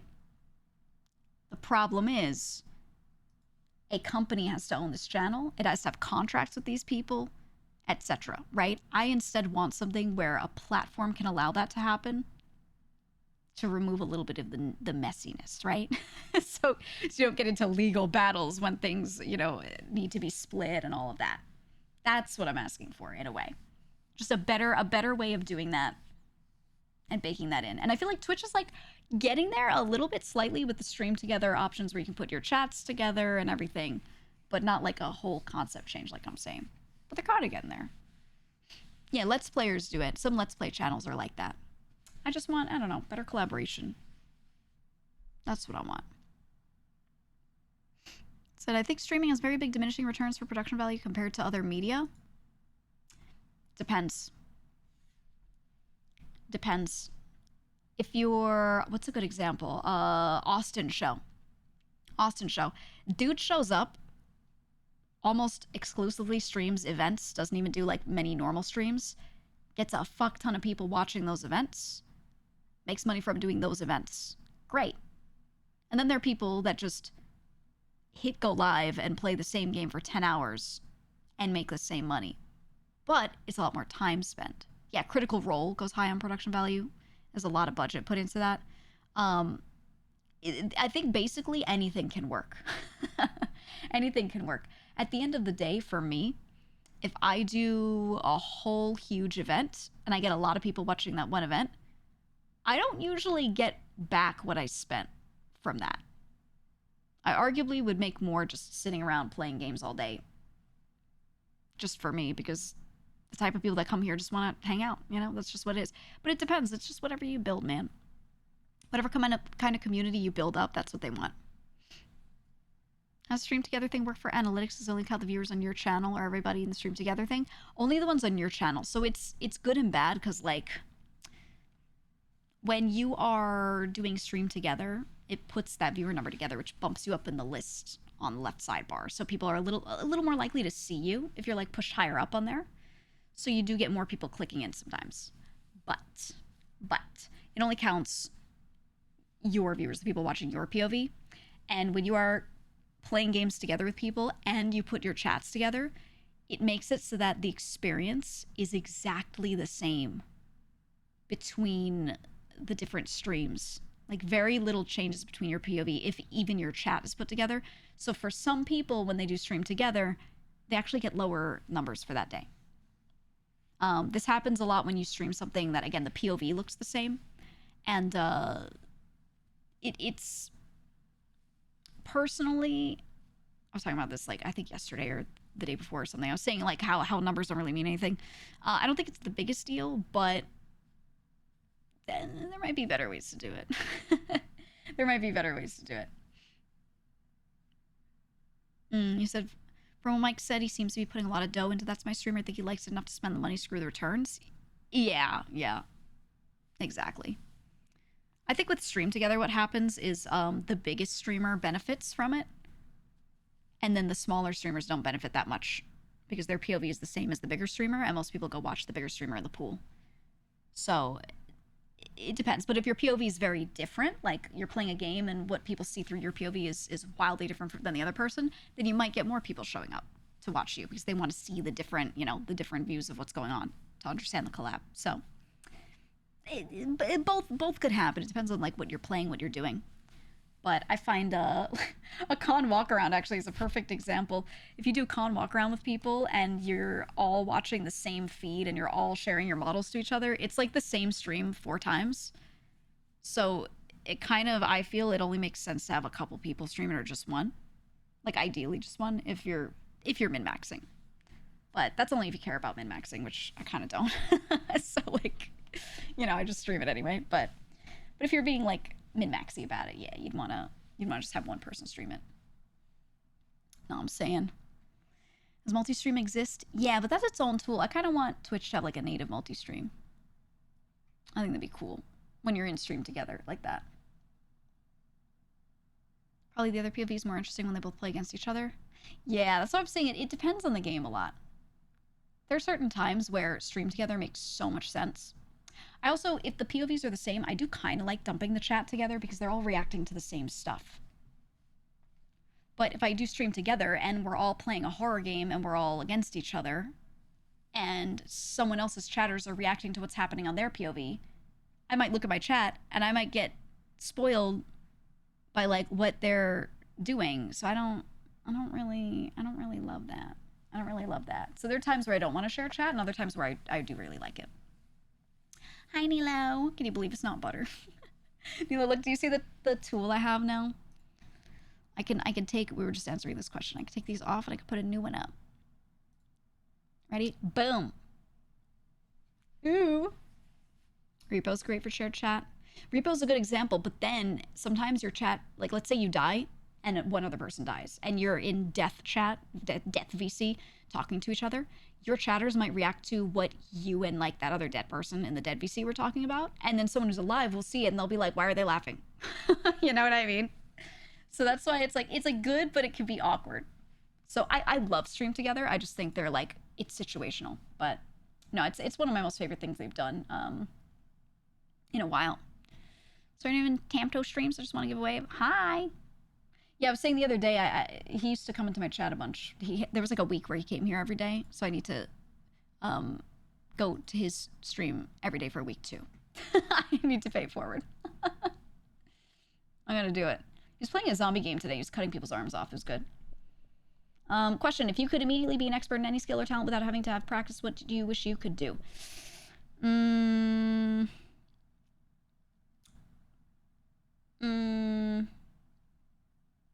since I'm a VTuber, I think if I could instantly be the best singer ever, I could do so well with that. There's so much that could be done with that. But outside of VTubing, I don't know. Oh, hi, Tomato. See, there he is. Outside of VTubing, I would simply become the funniest person in the world. That's all. I would just become the funniest individual. I would, that's all. I think that would do everything I could ever want. Because I'm kind of only, I'm like only capable of dry humor. And that's not for everyone.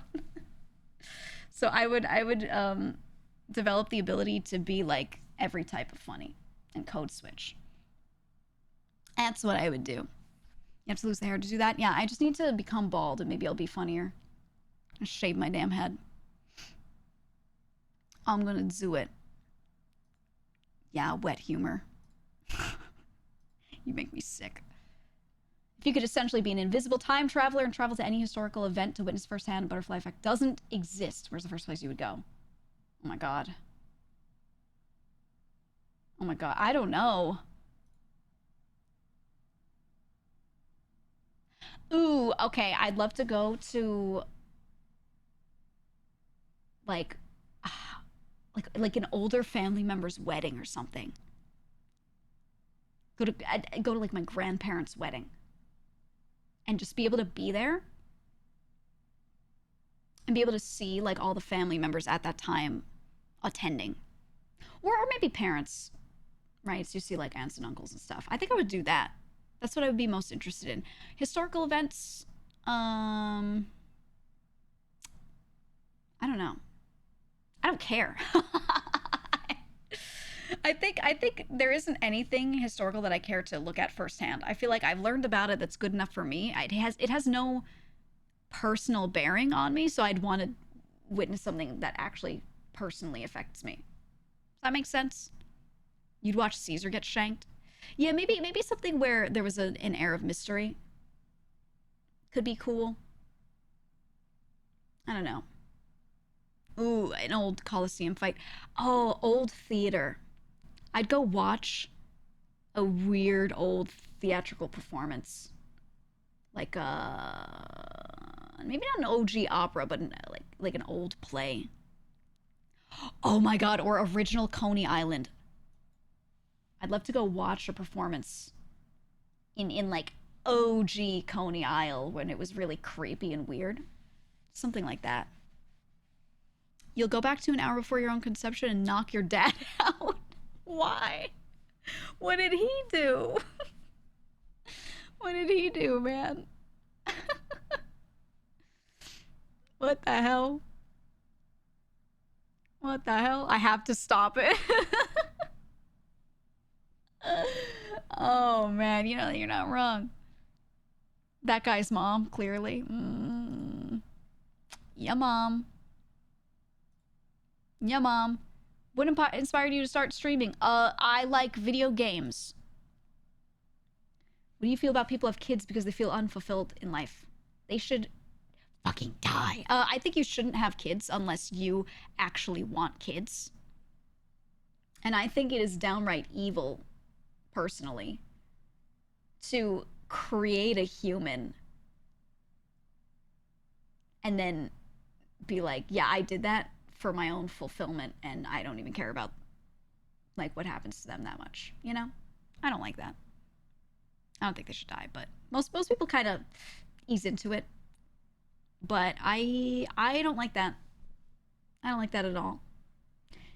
That being said, like I said, a lot of people have a kid for whatever reason, and then they something changes, the parent hormones get them in the brain, and they go, oh my god, this is my life now, I care about my children so much, this is everything. That is, your brain just kind of does that, okay? You get parent brain. So there is that. When people get a kid thinking it'll fix their marriage, yeah. And usually they do end up genuinely loving the child, but it doesn't, it's not gonna fix the marriage, you know? Yeah, no, I think there's that factor, but yeah, you shouldn't do that. I think one of the reasons, like, I personally don't really want a kid is because I know myself. I don't want to put all of my time and effort into a kid, but I am a firm believer that if you have one, they are your number one priority over yourself from now on. And I don't want to prioritize anyone over myself right now. I just don't. If that changed in the future, it changed in the future. But the way I am right now, I don't want to. Not down for that lifestyle. But so therefore, I think I shouldn't have one, right? I feel like if you're gonna have one, you should be willing to do that. And if you're not, you know, you're not gonna do right by him right now. Well, people's minds changed, and I don't think I'm likely to change my mind, but I'm not gonna be one of those people who's like, I would never change my mind, because shit happens. Some people are just like, you know what, I'm this age now, and I've decided I want this. You know, it's whatever. It is how it is. If they're ever going to be an official brand of VShojo game featuring all the members, what kind of video game would you want it to be?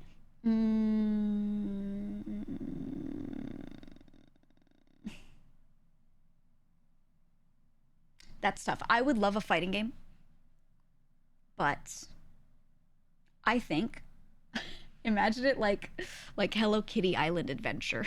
Okay, instead. I don't think we should do anything with fighting. No deck builder, nothing. I think we need Hello Kitty Island Adventure, but it's us as our chibi models, right? And then my character is like the cranky one. You go to my house and you're like, I caught a bug, and I'm like, I fucking hate bugs, and then I smash it, right? And you're like, no, I wanted to give her a bug. I caught her a beetle, and I'll be like, I don't like beetles, right? You make food for somebody, and they're like, I don't like vegetables. Ugh. I think we need one of those games. I think that's what we need. That's just how it is. Is breaking spaghetti noodles okay? Yeah, it's stupid. Like, it's better when it's together. It literally eats better, but if you want to break it, it's whatever.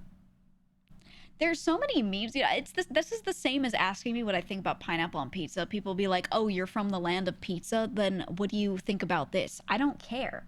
I don't eat it. So I don't care. I don't care what you do with your spaghetti. Why would I care? I'm not in your kitchen. I'm not at your dinner table. I don't give a shit. Like, do whatever you want. Burn it, cook it dry with no water in a pan and burn it and eat it. I don't care. Like, I don't know. Nothing that anyone else does that doesn't affect me offends me. It's whatever, right? Dream podcast guest. Ooh. One of my brothers in particular. I want to have him join me for something, but I can't because he'll say some stupid shit and he'll read out like every address we've ever had in the past on the mic live. And it'll be like, oops, I didn't mean to.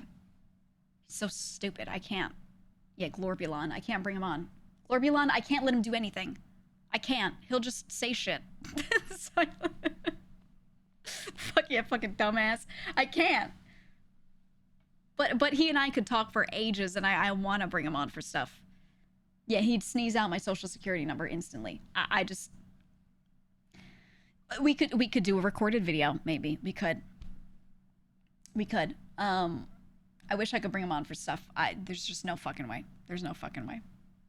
No way at all.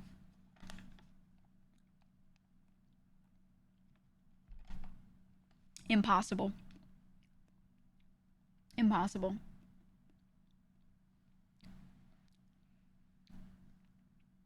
Said record something, watch party on stream. I would just throw it on YouTube and tell you to watch it. I would. He'll get nervous and accidentally put his driver's license on the screen. Look, out of all my brothers, he's the one that, like, slips up the most over stupid shit. Okay? He means well, and I love him very much, but he can't keep a secret. He can't, I don't know. Like, he can, okay, no. He can keep a secret. He's not like a yapper, like, tells people things. He just slips up. He's just clumsy. Yeah. So, knowing him, he'd say some shit, and I'd be like, well, now I gotta go end everything in my career and go live alone in the woods, because you did this. So, you know. That's just how it goes. He does submit his taxes on time. No, he's a good boy. So he's a good boy like that. But he says stupid shit. So I can't do it. But he would be my dream podcast guest. Really any family member, but none of them want to be heard. None of them want to be part of any of this. Like they love being a part of it from afar. They love hearing it. They love knowing about it. But they don't want to be heard and then ever known or anything like that, you know? Which I greatly respect. Greatly respect. So I can't really bring any family members on for stuff because of that. Get him a drink or two from Spill the Beans. He doesn't even need a drink, man. He just loves talking. And when he and I call each other, when I call him, we will just talk for 3 hours. I just know how he is, you know? You feel like that's better than family members that really want to be a part of it? My family members are really good at giving each other space and letting each other have their own shit and not being nosy, not having to be involved in everything everyone does. Hearing that someone likes to do a thing and being like, that's nice. If you want to involve me in it, you can. They're just chill like that. So, you know. So they're all like that with the stuff I do. I'm like, hey, privacy is a big part of this, so I don't want you guys doing XYZ. And then they'll be like, then just don't involve me. Because I'll say some shit. I'll just watch. Like, you know, like, they're really chill about it. And they don't push into it, which is nice. That's just how it is. People who grew up with no space get it. I mean, yeah, that's the thing, is we all grew up like on top of each other. Like no space, bunk beds, one bathroom. I don't think we ever lived anywhere that had 2 bathrooms. One or never 2 showers. Ever. So like sharing everything. Everybody brushing their teeth at the same exact sink every morning, which is a lot of people. You know, just living on top of each other in a shoebox. And that's like, I think when you grow up like that, you just know, you just understand, and you become very good at giving people space to have their own things, their own time, their own hobbies, their own whatever. Because you just can't deal with any of that. You know? One bathroom with multiple brothers, oof. Uh-huh. You know what's really funny? I feel like I could always clock it. Whenever I meet a dude who grew up with, like, multiple sisters and just sisters, I can always clock it. Because I feel like they're so different from me. And the thing I always think about first is I'm always like, wow, you're so emotionally available. Every time I meet a dude who grew up around, like, all sisters, I'm like, wow, you have so many feelings. I feel like we're so different. I don't know how to describe it. But my family's all very honest with each other. We're not like you have to hide your feelings or anything like that. Like, but still, I don't know, something, maybe the way people express stuff is different. I don't know. And like, my mom is a very utilitarian woman. She's not very feminine. So like, I don't know. We never had that energy in my household. We never did. I grew up thinking purses were stupid. Like, you know, I don't like purses. I don't like nails, you know? So, like, I don't know, man. I don't know. I could always clock it instantly when I, like, meet some dude who had only sisters. Because I'm like, we're opposites in the mirror, you and I. He said, that's me. I have 2 older sisters. Yeah. That's the other thing. When someone was one of the younger siblings, I can clock that, too.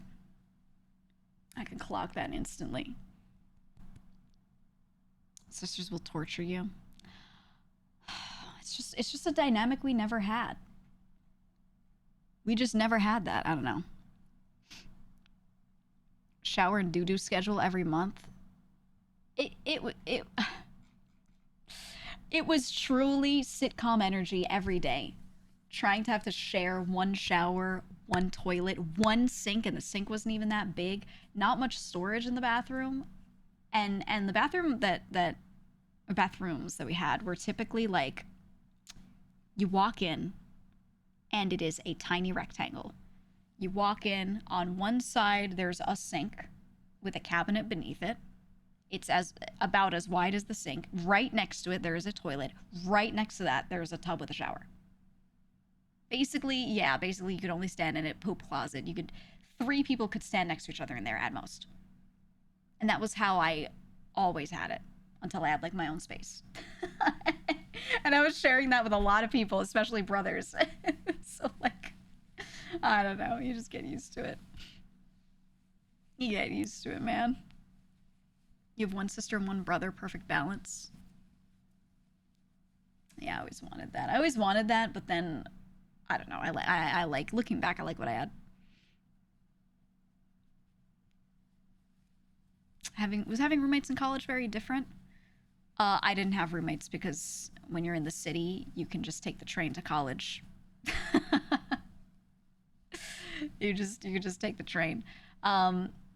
Most people in the city don't live at the college because they don't need a campus because there is no campus, and it's just people from out of town that do that because the city is a campus basically, kind of how it is. So I never had to deal with that. Haha. I never wanted to. It was just people that were out of town that I knew that had that. Is it showering while someone's pooping? So many times I'd be in the shower and one of my brothers would run in and be like, I gotta poop, and I'd be like, no, and they'd be like, I have to, and I'd be like, wait for me to be done, and they'd be like, I gotta right now. Oh my god. And I'd be like, no, the air stamp, don't do it. Ugh. Couldn't do shit about it. And they wouldn't hold it. And fuck that, man. Fuck that. Yeah, the sharticles. And they're exacerbated by the heavy misty air. Yeah, I couldn't do shit about shit, man. They sure could though. Oh, they could. I know they could. They just didn't want to. Wait, hold on. Banger story in the chat real quick. You said your college dorm mate called campus police on you because you weren't Christian. Hold on. Did you go to a Catholic or Christian college? Did you go to a religious college? Or this was just a normal ass college? That's the real question. You didn't go to a religious college. That's crazy. I would get it if you went to like Brigham Young University and you weren't Mormon and someone was like, oh, you know, which there are plenty of non-Mormons that go there, but still, right? It's mostly a Mormon university. Then I'd be like, okay, well, that's kind of their thing. But to go to a normal ass college and get the police called on you, that's crazy. That's insane. He also tried to reconvert you. Oh, man. You're a BYU grad, you still find that story insane? Well, I mean, okay, here's the thing. Anyone I've met that is Mormon typically was just chill about it. That they were just chill about it. That was it. They're like, oh, you're not? Okay. End of story. That was it. Your college roommate called security on himself because you had one complaint with him in the suite. I remember because I had several friends that did actually dorm, and so occasionally, like if I just wanted to sleep there because I had an early class, I'd be like, you know what, fuck it, I don't want to take the train. Let me just sleep on your floor, you know, whatever. So I'd stay over occasionally, and some of the stuff people would fight about in the dorms was so fucking stupid. It was so stupid. So dumb. There was no reason to be arguing about this stuff, but you know, they're glorified teenagers. They're like kind of adults, but not really in the way they act yet, you know? So they're just sitting there arguing about dumb shit and pretending that they're all adults. And it would just piss me off, and I'd just be trying to sleep. And someone would be like running through the hallway yelling, and everyone comes out of their rooms and they're like, what's going on? Is someone fighting? Is there a problem? And someone would be like, he left the communal stove on. And we'd be like, so tell him to turn it off. It's just dumb shit constantly. I remember one girl crashed out because she was trying to do her laundry. And there was just one laundry machine for the whole building. You know, most people just go to a laundromat. But there was one that could be used. And she was crashing out because she was trying to do her laundry. And someone else left their stuff in the machine and were coming back to it. The machine finished Okay, laundry was done, and her laundry was sitting there for 1 minute. 1 minute. And the person came down from their room, and 1 minute after the machine was done, came to get their laundry. And this person was so pissed that they weren't waiting there for when it finished. And she started throwing shit. She was like, I have been waiting for this timer to go off, and you weren't here. And she starts throwing stuff against the wall. And I remember, my favorite was, I remember the RA coming out, and I love this dude. He just walks in. He goes, "Shut your ass up." He said "up" so loud, so loud. She just, like, I saw her like viscerally react, like her head ducked down. She just left. She just was like, okay, I just left. I just the "up" was so like guttural. And it was just so funny. And I remember for the rest of like forever, all of my friends and I would just say it, "Shut your ass up." We just say it to each other at that moment, because you could hear it like ringing through the hallway, man. Oh, it was so good. It was so good. Being angry is so theatrical. I just can't get like outwardly angry to the point of throwing things or like yelling a lot. I don't know. I feel like when something bothers me that much, I'm more likely to be like, you know what? I want to disconnect from the scenario, so I will be quiet and leave. Because my priority is like, how do I not deal with this shit? Right? But I feel like if you get angry and you start throwing stuff, you're just like, you're making yourself more worked up. You're like, you're making everyone hate you. You look like a stupid idiot. I don't know. I don't have it in me, man. Said you haven't been big mad since your brain fully developed? Oh, dude. Once you hit 30, you hit 30 and beyond, or really, 26, 27, but by the time you're 30 and beyond, the brain, for most people, is just like, wow, none of this matters. And you become so much more chill. Dare I say happier with everything, more content overall. Because you just don't care anymore. It's so nice. It's so nice. You said League? Yeah, unless you're blazing playing League and VC, and then you have your moments, but it is what it is.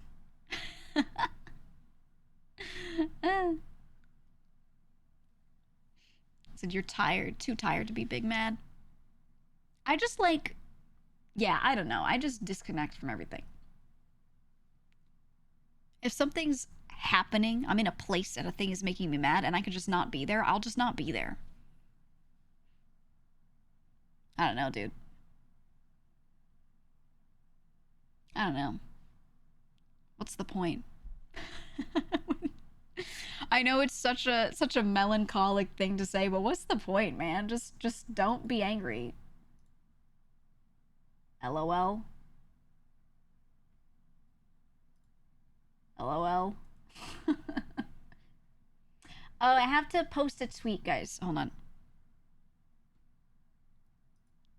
I gotta put teaser 2 up. I didn't schedule it this time because Twitter's so stupid. And you can't schedule tweets that have a reply to it. So if you go to post a tweet, you write something, and then you hit the plus button to add a reply that will post at the same time the main one posts, like a thread. You can't schedule it. It makes me so mad. Makes me so mad.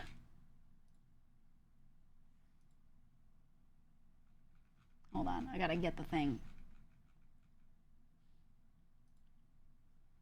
I gotta get the thing. I gotta post it. You all have to say thank you to my editor and tell him you really like the teaser again, because it was all him. I was like, I don't really have any ideas for how I want to tease this, so I'm just gonna talk about it on stream, I think. And he was like, no, I'm making you something. He's like, you are not posting about it without a video. I was like, all right. So I was arming my chair. I was like, okay. Yeah, W bark.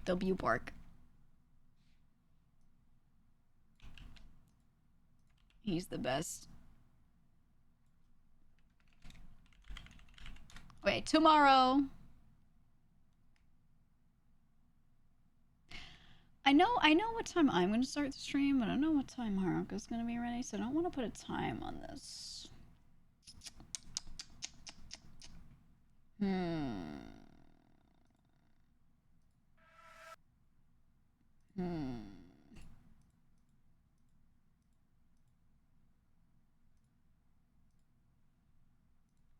Okay.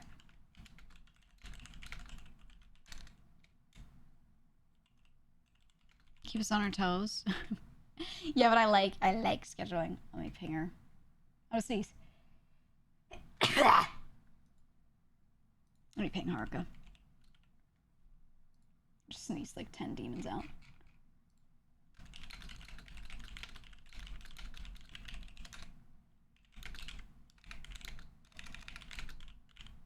Pinging Haruka.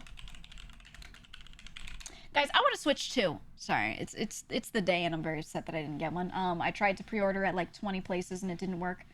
I have 2 different people on lines for me saying that they're trying to get one, and one is looking like it's going to be secured. So I think I will be getting one, but I have to wait for it in the mail. Realistically, not that bad. Not that bad being able to get it relatively quickly, but but I can't have it today, day 1. But it's looking like one is going pretty well, so at least someone will mail one to me. That's good. That's good. You're getting yours tomorrow? Nice, nice. Yeah, so if someone is able to get one, looks like this friend is getting it. So if they do get that for me, then when I get mine eventually, because I am in like Nintendo's lottery to eventually be able to buy one day. Whenever I get that, then I'll find someone else like in my family or something that doesn't have one. Do it for them. Hope it's packaged very well. Oh, it is. It is. It is. Nearest place that stocked them to you only had 3. Ooh. Ooh.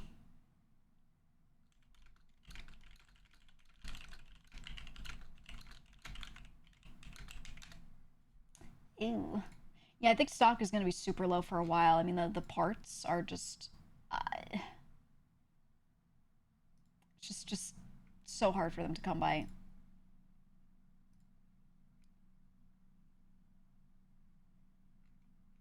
Okay. Teaser video about to be posted.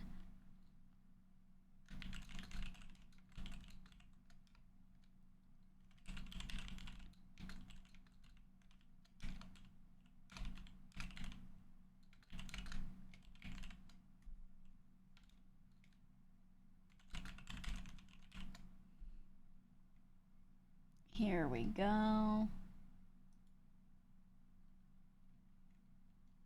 Guys, I want to make something up for the tweet. Should I say like Danny DeVito's going to be there? Yeah. Let's say something insane for the tweet, chat.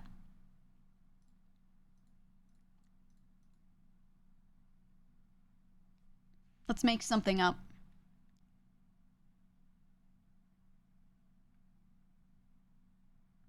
Say that Haruka will stream. Well, she's going to be with me, so technically, I don't think she's going to stream it to her channel, but technically, if she's on it, then she is streaming with me. So, you know, maybe. Maybe.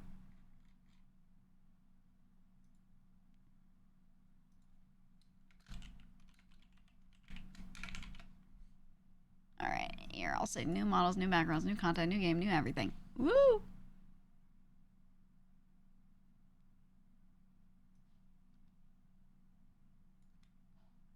Okay.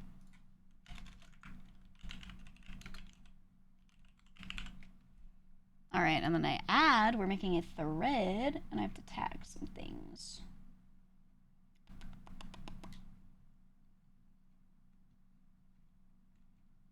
Okay.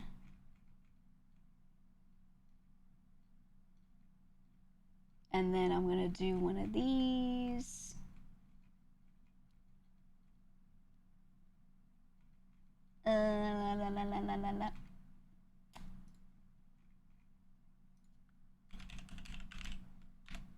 Hold on.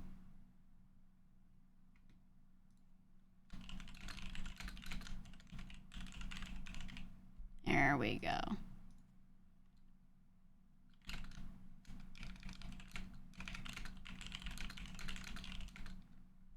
There we go.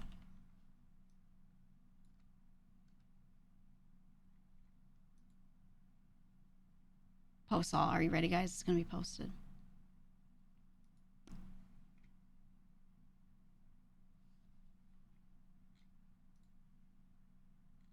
Ooh.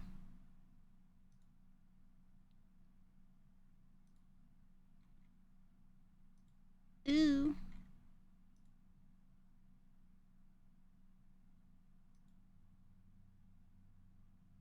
Ta-da. Okay, there you go. There you go. Want to see the next teaser? I'll link it in the chat. I'll link it in the chat for you. I want you to know my editor worked super hard on making this video for you, okay? I'm not going to play in the stream. You have to go look at it. I'm forcing you to engage with it.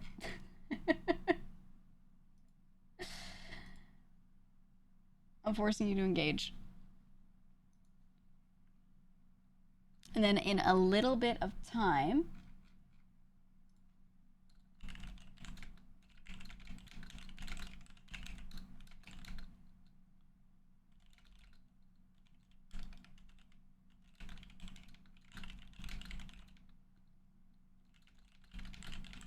I will add more.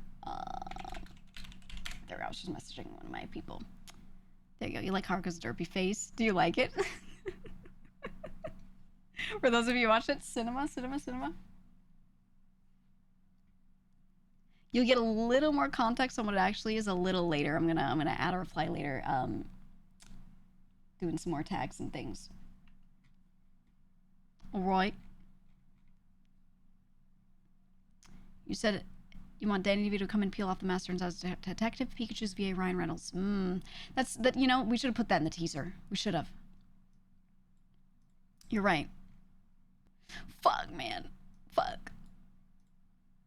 We're watching a tweet be more in live. Yeah, I always like to schedule stuff beforehand so I don't have to do it while streaming, but like, I just wish Twitter would give me the ability to go through and post threads and schedule them. That's all I want. It's all I want, man. It's the one thing I want in life, and if I could have that, I could do anything. I could do absolutely anything. All right, that is posted, so we're all good. I do have to add to it.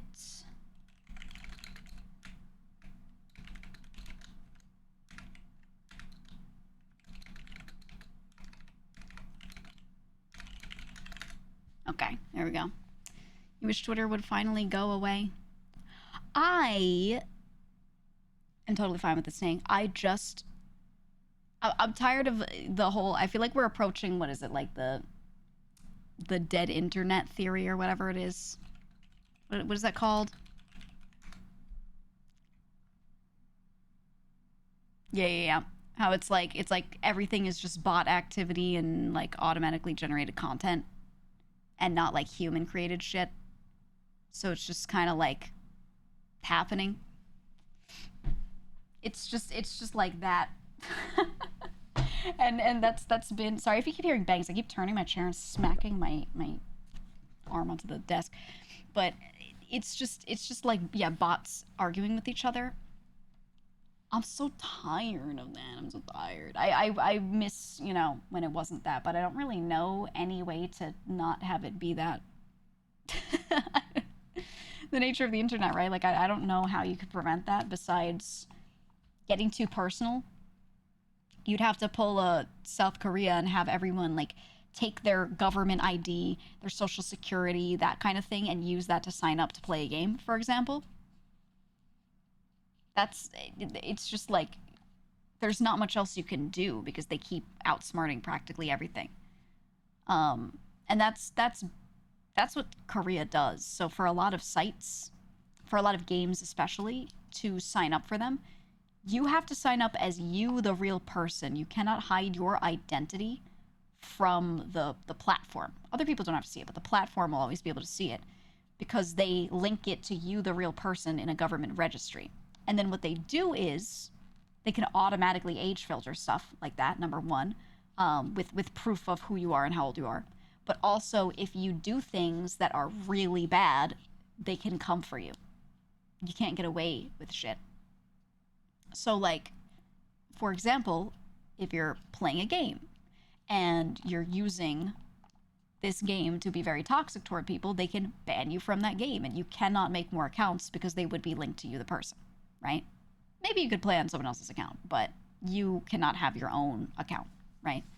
And there's a lot of exactly what you were about to say, Ursura. There's a lot of liability too, because a lot of people would post malicious comments about people online, and a lot of celebrities would and politicians and things would have people like saying completely untrue, crazy stories, and they would be able to sue those users because of it. It's a very weird system. It's very not American. It's very not what we have. But it's interesting to see like a country that is doing it that way and see how it ends up working, how it ends up turning out. Like there is a proper example for us to look at, you know. So it's good to know about and look at and see if you actually like it or not. You're like, this sounds unbelievably abusable. It does, but so is what we have. It all is. It just in different ways. Absolutely. Because yes, you can probably like, I don't believe a lot of data is as secure as anyone makes anything sound it is. So yes, you could probably just find people's information a little more easily. I think that's shitty. Then again, they try to do as best as they can security on everything to make sure that's not an issue. I don't think it's good, but it's something. But more so, I do like the idea that people can face consequences for stuff. I do actually like that. So when there were issues in Korea a while back, like the last couple of years, there were a lot of big cases that came out of people sharing illicit content of other people that they didn't know was made, like hidden cameras in bathrooms and stuff like that. Those people were able, a lot of them were able to be prosecuted for sharing that stuff because their accounts were tied to who they were. So that kind of stuff, they were able to do something. If it were just usernames hidden behind, you know, no identity really, nothing could have been done about it. I do still think more could have been done. I don't really love the way all of it was prosecuted, whatever. But yeah, you're right. There were like all these group chats and things of people just sharing like all this shit, all this content of people. Sometimes people that they knew, they put a camera in like a college bathroom, and then college students would share it to other college students and be like, "Oh, you see this girl?" Like stuff like that. Because they were using apps to communicate, and it was usernames, whatever. But those usernames are tied to you, the person. They were able to charge a fuck ton of people with stuff. That part of it is good. Obviously, I do think, yeah, super abusable, as anything is, but, you know, it's just an example of how these things can be used and done. It's dark. Alexa, turn on triple. It's really interesting to see, like, different iterations of the internet, how different countries handle this kind of stuff. Because I'm not a fan of always having to tie your identity to something, because people don't want to be found. People don't want to be known, whatever. But then when you allow that, then there's a lot of issues that come along with anonymity as well, in the way people can attack people and spread lies and things and then have like nothing done about it. So I don't know. It's a very interesting issue that's really complex, and I don't think there's a good answer to fixing it at all. I really don't think there is right now. Yeah, easier to dox people. Exactly. That's what I was saying. I was like, I don't really believe that any data is fully secure ever. so like I wouldn't trust that, like, you know, I couldn't just be found easily with all that. For sure. Disconnect is the only answer. Right. It kind of just becomes that. It kind of does. I think the problem is that you can make money off of engagement. That's the issue. It's advertising. You can make money off of engagement, and so long as you can make money off of it, people will always, you know, do what they're doing with it. Because you could have a tweet, and Twitter has that thing where you can get paid for impressions now, depending on the type of account you are. Make a banger tweet. It's only a banger tweet because you have all of these bot accounts go and like it and engage with it. and then you get paid for it. And I guess depending on how you do it, you can money print. I don't know. It's very annoying. So long as you can monetize stuff like that, it'll always get worse. Yeah, he says why every viral tweet is 50 quote-unquote verified accounts posting something absolutely unrelated. Yeah. It's crazy. And the other thing is they all scrape each other's profiles and repost everything. Yeah, but pussy in bio. Those are all bots too. That's the crazy thing too. Is any post of a woman where she is semi-attractive at all, the top replies are always going to be like the porn bots. And they'll be like, pussy in bio, and they'll do all that stuff. Or they'll make it look like they're an OnlyFans model. They'll try to make the post sound like it's a real person posting. They're like, check out my new set on OnlyFans, right? And they'll have this whole like hashtag ad about it. But when you go, a lot of the time those are bots, and that's not a real person. Actually, there's not even an account. Sometimes it's a fake account. It's an OnlyFans account that you can buy into, but then there's no like real content behind it. So you just paid money for nothing. There's a lot of scams like that. It's so shitty. It's so shit. Oh, the worst is when you get one of those generic watch these video counts and they start farming off each other in replies like human centipede. Yeah, they do it in a cycle. You see the same post over and over. I think the worst of it is if you ever go to the trending tab and you look at their new, like, when they see a word posted a lot and it becomes trending, it tries to give a headline of what's trending instead of just saying the word that's trending, like the word VTuber. They'll be like, VTuber's trending. Is so-and-so something drama, blah, blah, blah, right? And they'll like make an auto-generated headline that usually isn't even correct. And then you go into that and you see all these bots farming the word because they saw it was trending. So they keep reposting the same videos and images and just farming the word with like nonsensical sentences that just have the word VTuber in it or something like that, right? It's crazy. It's crazy, and it just perpetuates that same thing trending because they're all spamming it. There's no value gained. Zero by anyone but the people that are like engagement farming for money. It's nuts. It's nuts. When mating press was trending. Yeah. Yeah.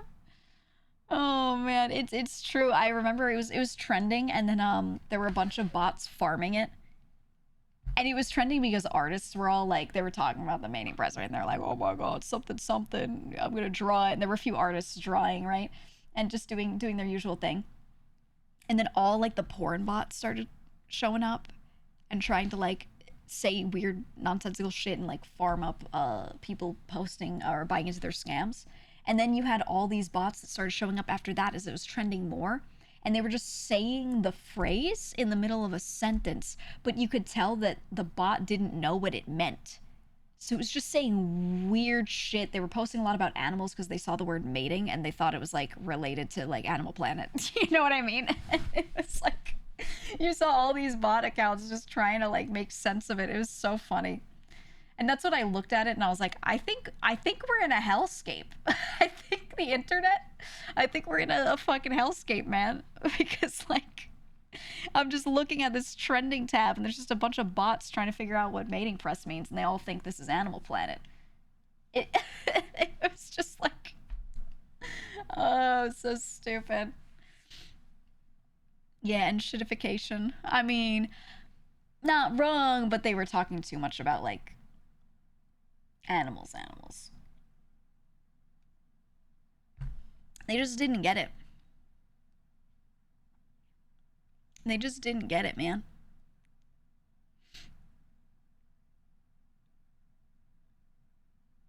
Yeah. One of you said you don't think anyone can make money from engagement farming, but yeah, it's a good point. Like in other places you can.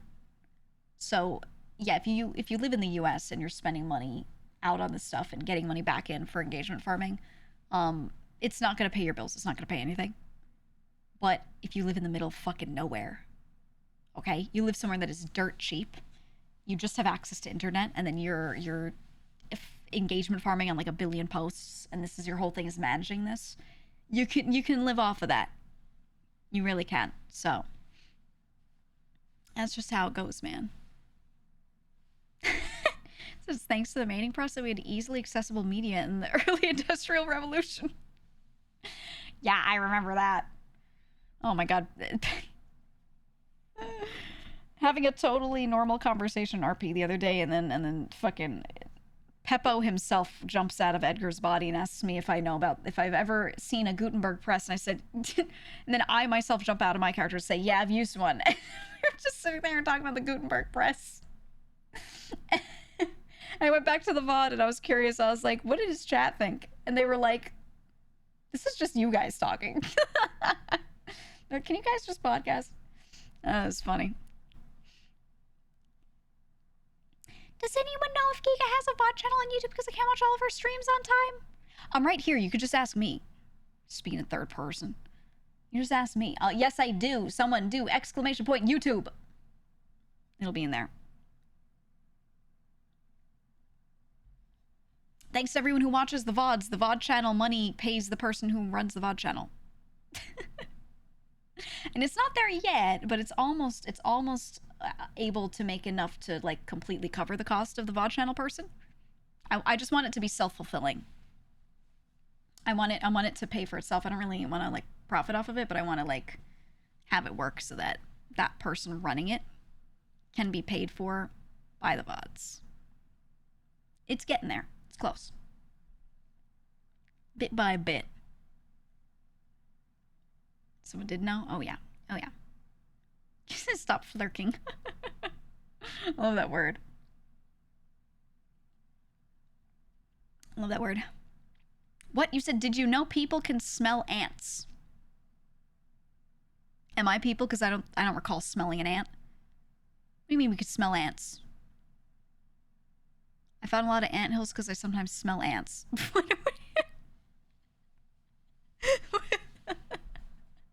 I feel like... Okay, I feel like what you're saying right now and what you're typing feels like an OC that one of my friends would have made up. This feels like one of my friends coming into my chat with a new account and being like, I'm the guy who can smell ants. And I know you're not. I know you're not. I'm just saying. This is some shit one of my friends would do. And it's like, I'm getting flashbacks. He's cool because he smells ants. Yeah, what do they smell like? Because I know ants do release pheromones in trails. That's how they all follow the trails. But I don't think you can, like, smell the pheromones. What do you mean you can smell ants? Anty. So they either smell like lemon or vinegar?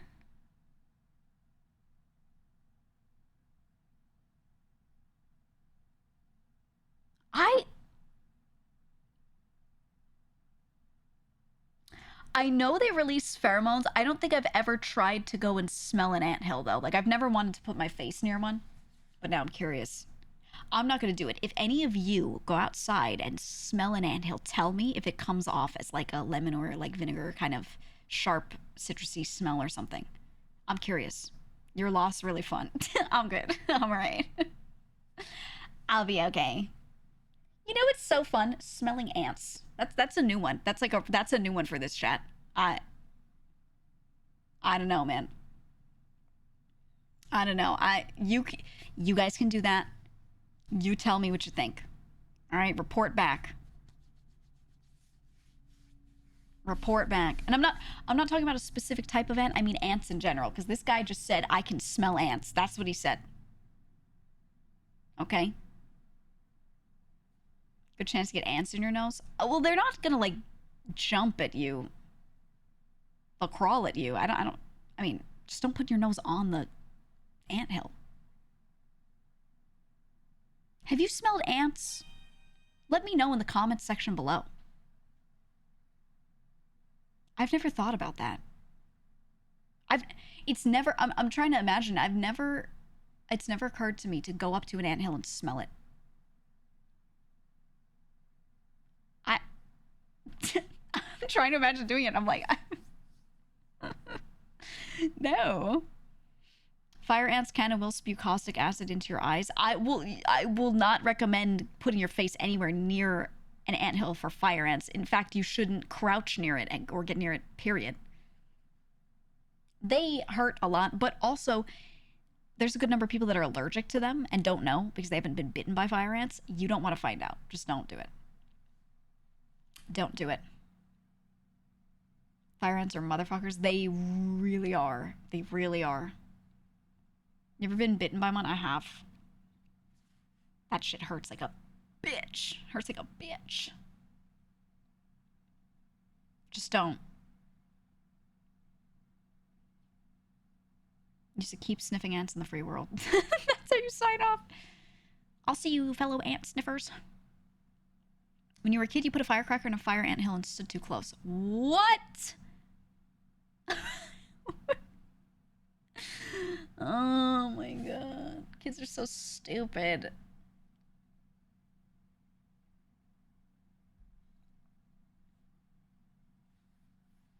Kids are so dumb.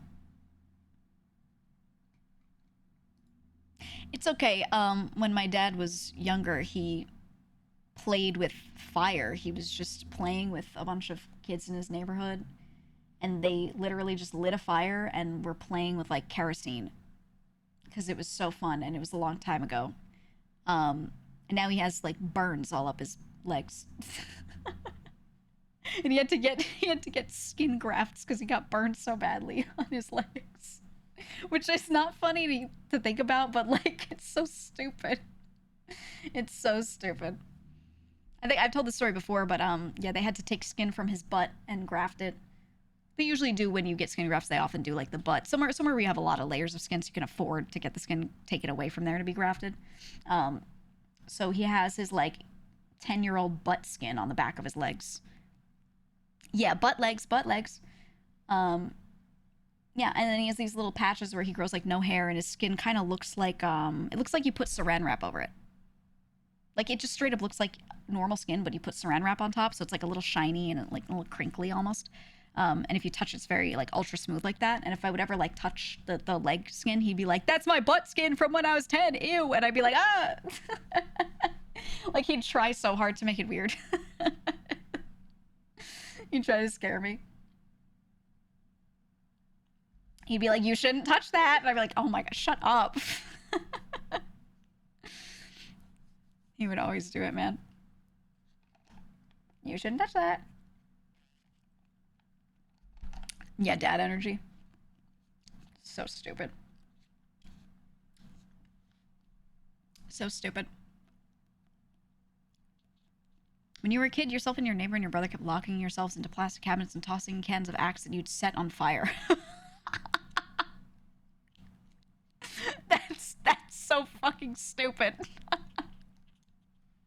Wow, like an aerosol spray anything and just setting on fire. Oh my god. It's okay. I know a lot of people that did dumb stuff. Tons of people doing this one's not that scary, but doing the Mentos in Coke thing, so that you get that reaction, right? It starts bubbling. I know a lot of people that would do that and then screw the cap on and just watch it explode.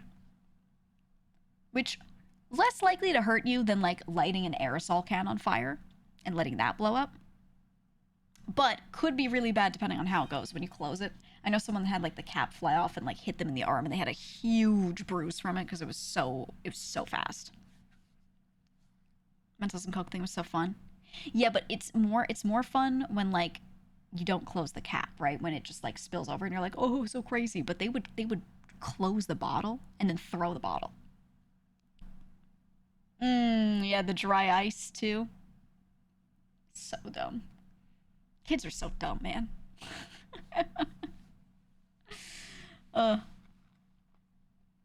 You're playing Yu-Gi-Oh! As a kid, you didn't do all that? See, it depends on what environment you grew up in, but there was always someone to see what I was doing, okay?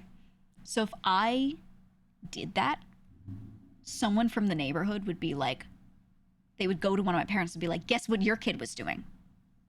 Or a neighbor would just come out, Or like one of the nearby like shopkeepers would come out and be like, "What are you kids doing in the street?" You know, and like they would be like, "What the fuck are you doing?" And they would make us stop. They'd tell us why we were dumb, and then like a local person from the neighborhood would bitch us out, and that's just how it would go, you know. Good old Jimmy, who owns the laundromat, would come running out with a newspaper in hand, and start smacking us with the newspaper, and be like, "The fuck are you doing, kid?" They wouldn't always snitch us out to our parents or anything like that. They would just like be like, "Don't do that." And that's just kind of like, you know, dense living. We still did stupid shit sometimes, but, you know. A lot of stickball. A lot of stickball. Or straight up handball, because we didn't have that many sticks. A really good stick was like a treasure, so we played a lot of handball. Did you curse much as a kid? I didn't, no, I didn't really curse a lot until I was like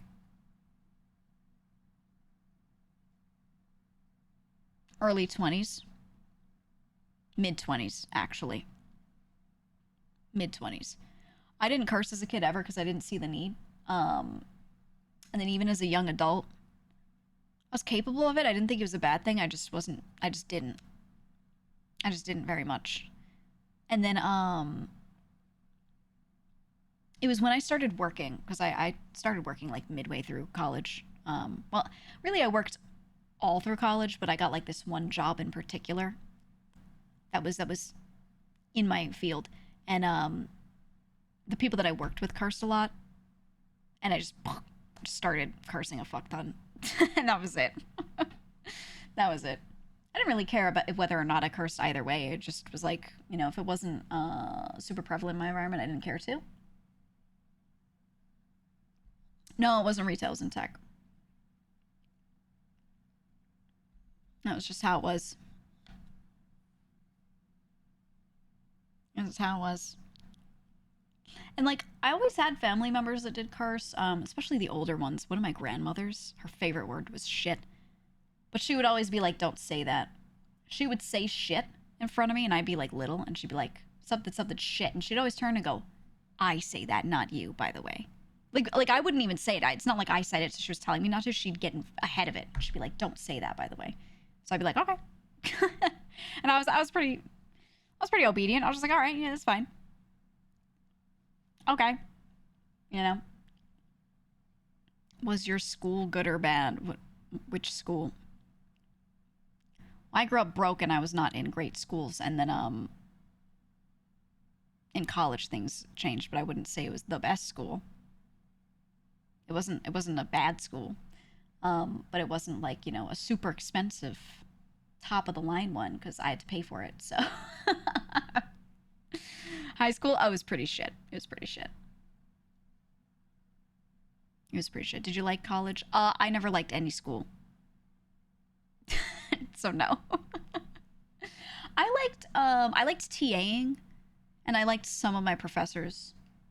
I liked some of them. I really enjoyed certain classes. I liked college more than all school before that. But it depended on the professor heavily. And it depended on how they taught, just their method of teaching.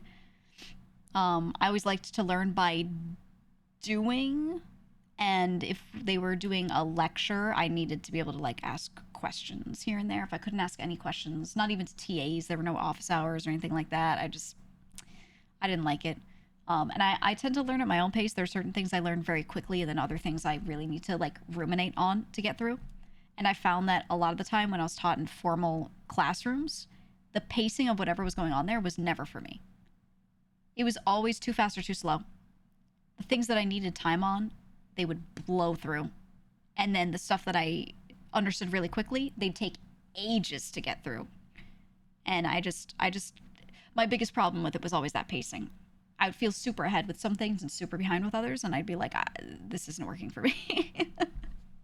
This isn't working for me. Stuff that was like history, language arts, English, you know, all that kind of stuff.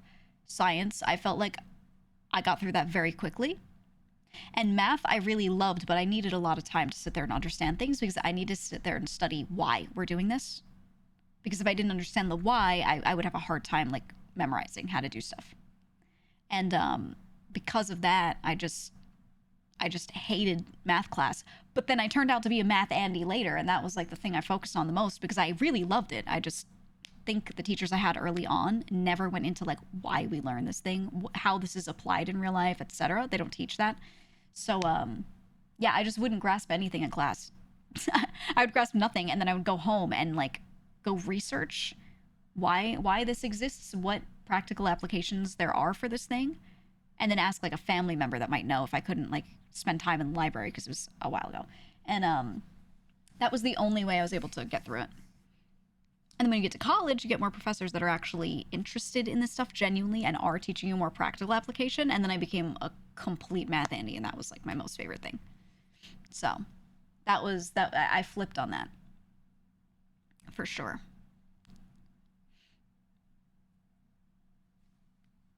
The why is to pass the annual national exam. Yeah, I never liked studying just to study or studying just to like pass an exam. I wanted to like understand it genuinely, and that's why I hated high school and prior most of the time. But I liked a lot more, not all, but a lot more college courses because I felt like at least a lot of the professors I had were trying to help you understand how this could be used. Not all of them, some of them sucked, but you know, there was more of that, so I enjoyed that a lot more. You fell asleep in a lot of the very dry courses that are very relevant to your current job. Yeah. A lot of the stuff I studied was incredibly dry. Pretty much everything that I got really into and studied a lot was very dry. But I what I would do is I would try to imagine a problem I'm trying to solve or a project I'm trying to do related to the thing we're learning, and I would try to, as we're learning it, apply it to this hypothetical project so I could imagine it being implemented while we're getting lectured to about it. And doing it in that roundabout way made it more interesting for me. Or sometimes I would actually have a project going just to keep myself interested, because if I didn't keep myself interested, I was just gonna like fall off. You know, so that's how I kept myself locked in. So not shade. I feel only people that liked high school were the popular kids. No, I think it was if you, not the popular kids, but if you personally had a good friend group that you really enjoyed during those years, you had a solid circle. So not necessarily popular. You could have been like the losers table, but if you were all losers together and really liked each other and you were a solid friend group, then you probably had a better time. I feel like that was the thing that really changed high school for people, because a lot of people just kind of floated and didn't have that friend group. A lot of other folks did, and their experience was totally different. And a lot of that revolved around clubs you were in, again, like the table you sat at lunch, that kind of shit, like the people you connected with early on, all of that. And that's what made a lot of people like or not like that time, in my opinion. You had a teacher in college that spent most classes talking about himself and included questions about himself on his tests. That's insane. That's insane person shit. What? That's nuts. What? I mean, I could see it if the excuse was, I'm just trying to see if people are listening. I could get that, but that's probably not why. Like, that doesn't sound like it's why, right? I guess. Only valid if they were discussing their Nobel Prize. Yeah. Yeah. That's actually crazy. He had a scholarship program in his own name. Man. Hate that. What were the questions like? Like, how deep did they go?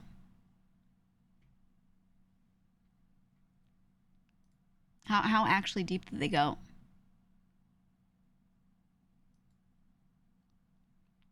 Yeah, how to be a narcissist class. I mean, a lot of professors were very self-centered because I dealt with a lot of professors that were just there to do research, and teaching a class was just like the thing they had to do to get their grant money to do their research. So I did have quite a few that were just there to do their own shit. So what they would do is they would give you extra points if you went and helped them with something related to their research. But it was also real experience, so I kind of didn't care as much. Said he had multiple questions about how he was a manager at Red Lobster. What the fuck? What the fuck is that? That's a crazy person. That is actually a crazy person. Oh my god. That is nuts. You had a teacher who was upset about having to teach your class, so he just didn't. And he... Oh, was he tenured? Did they just leave him in there? He also stole your textbooks, and it was so funny you never reported it. Long story.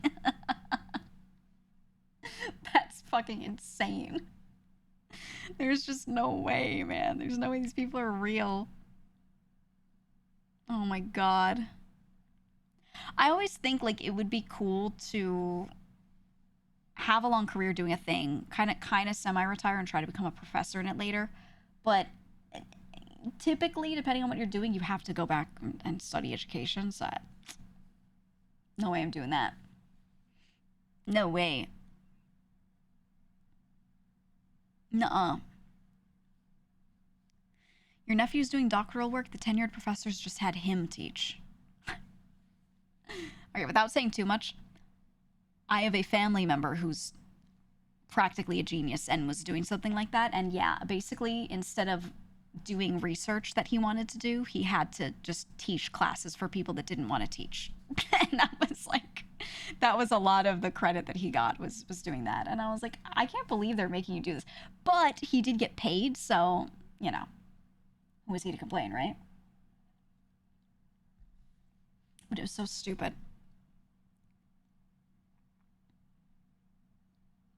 It was so dumb.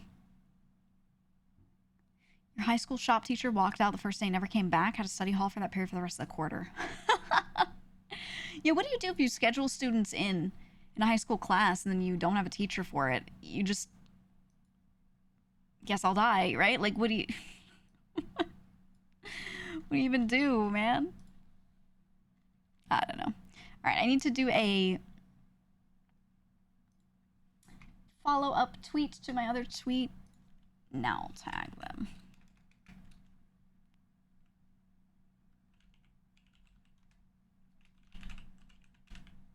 I'll do this.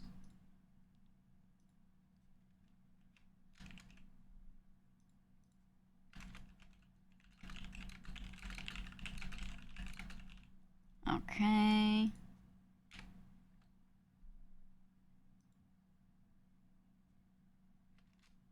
Is there like a shush emote? Shush emoji? Oh my god, yes, shushing face. Does it look good on Twitter, though?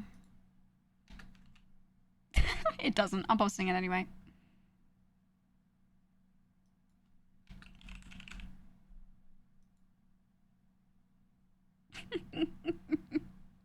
I don't like the shushing face emoji. I like shushers, but look at this normal one. You see that? I think I don't like its eyebrows. Shushers is so much better. Shushers is good. Yeah, hashtag ad. Hashtag ad. We are also doing something special.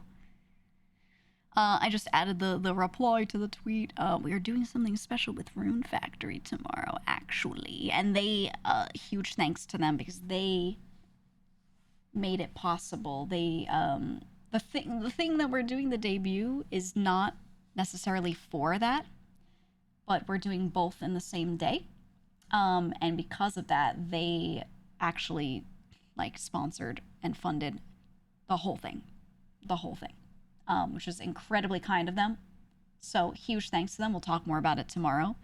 But Marvelous USA, the company, went through and was like, you know what, since you're doing this in tandem with that stream and, you know, it'll be like semi-mildly related, we're covering all this for you.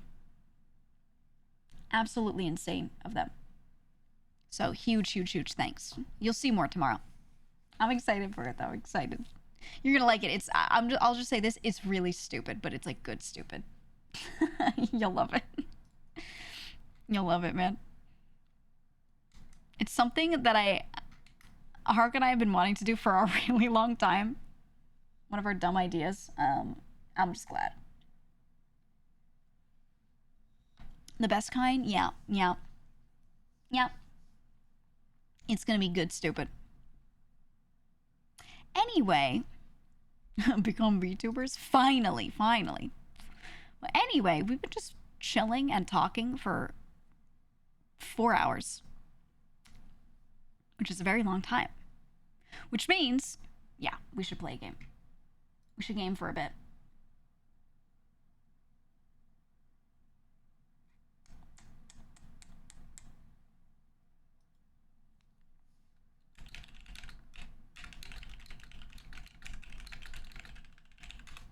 I'm also planning on doing something just on the side. I was messaging her. I'm doing something with Matara.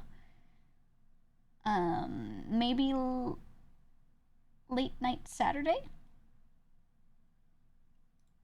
Hang out, vibing, streaming. She just asked and I said yes.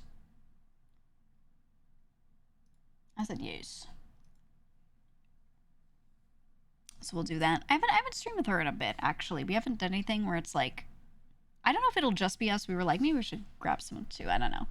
But, ow. But yeah. It's been 4 hours, damn. Yeah, I don't know why I talked so long today. I just felt like it, so here we are. Anyway, let's play a game. It's time. I'm gonna open Mafia 2 Definitive Edition. We have to see what happens with our dude. What's his name? Vito Scaletti.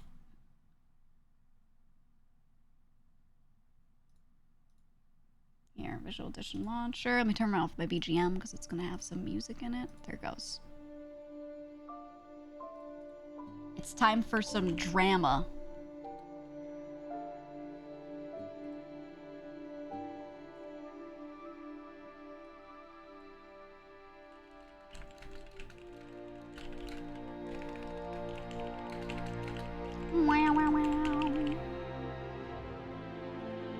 Title is going to be, you just don't know what it's like to be Italian.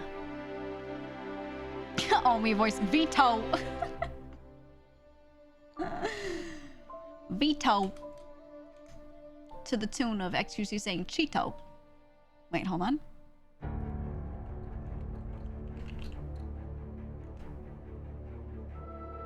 I'm gonna play it. Ready?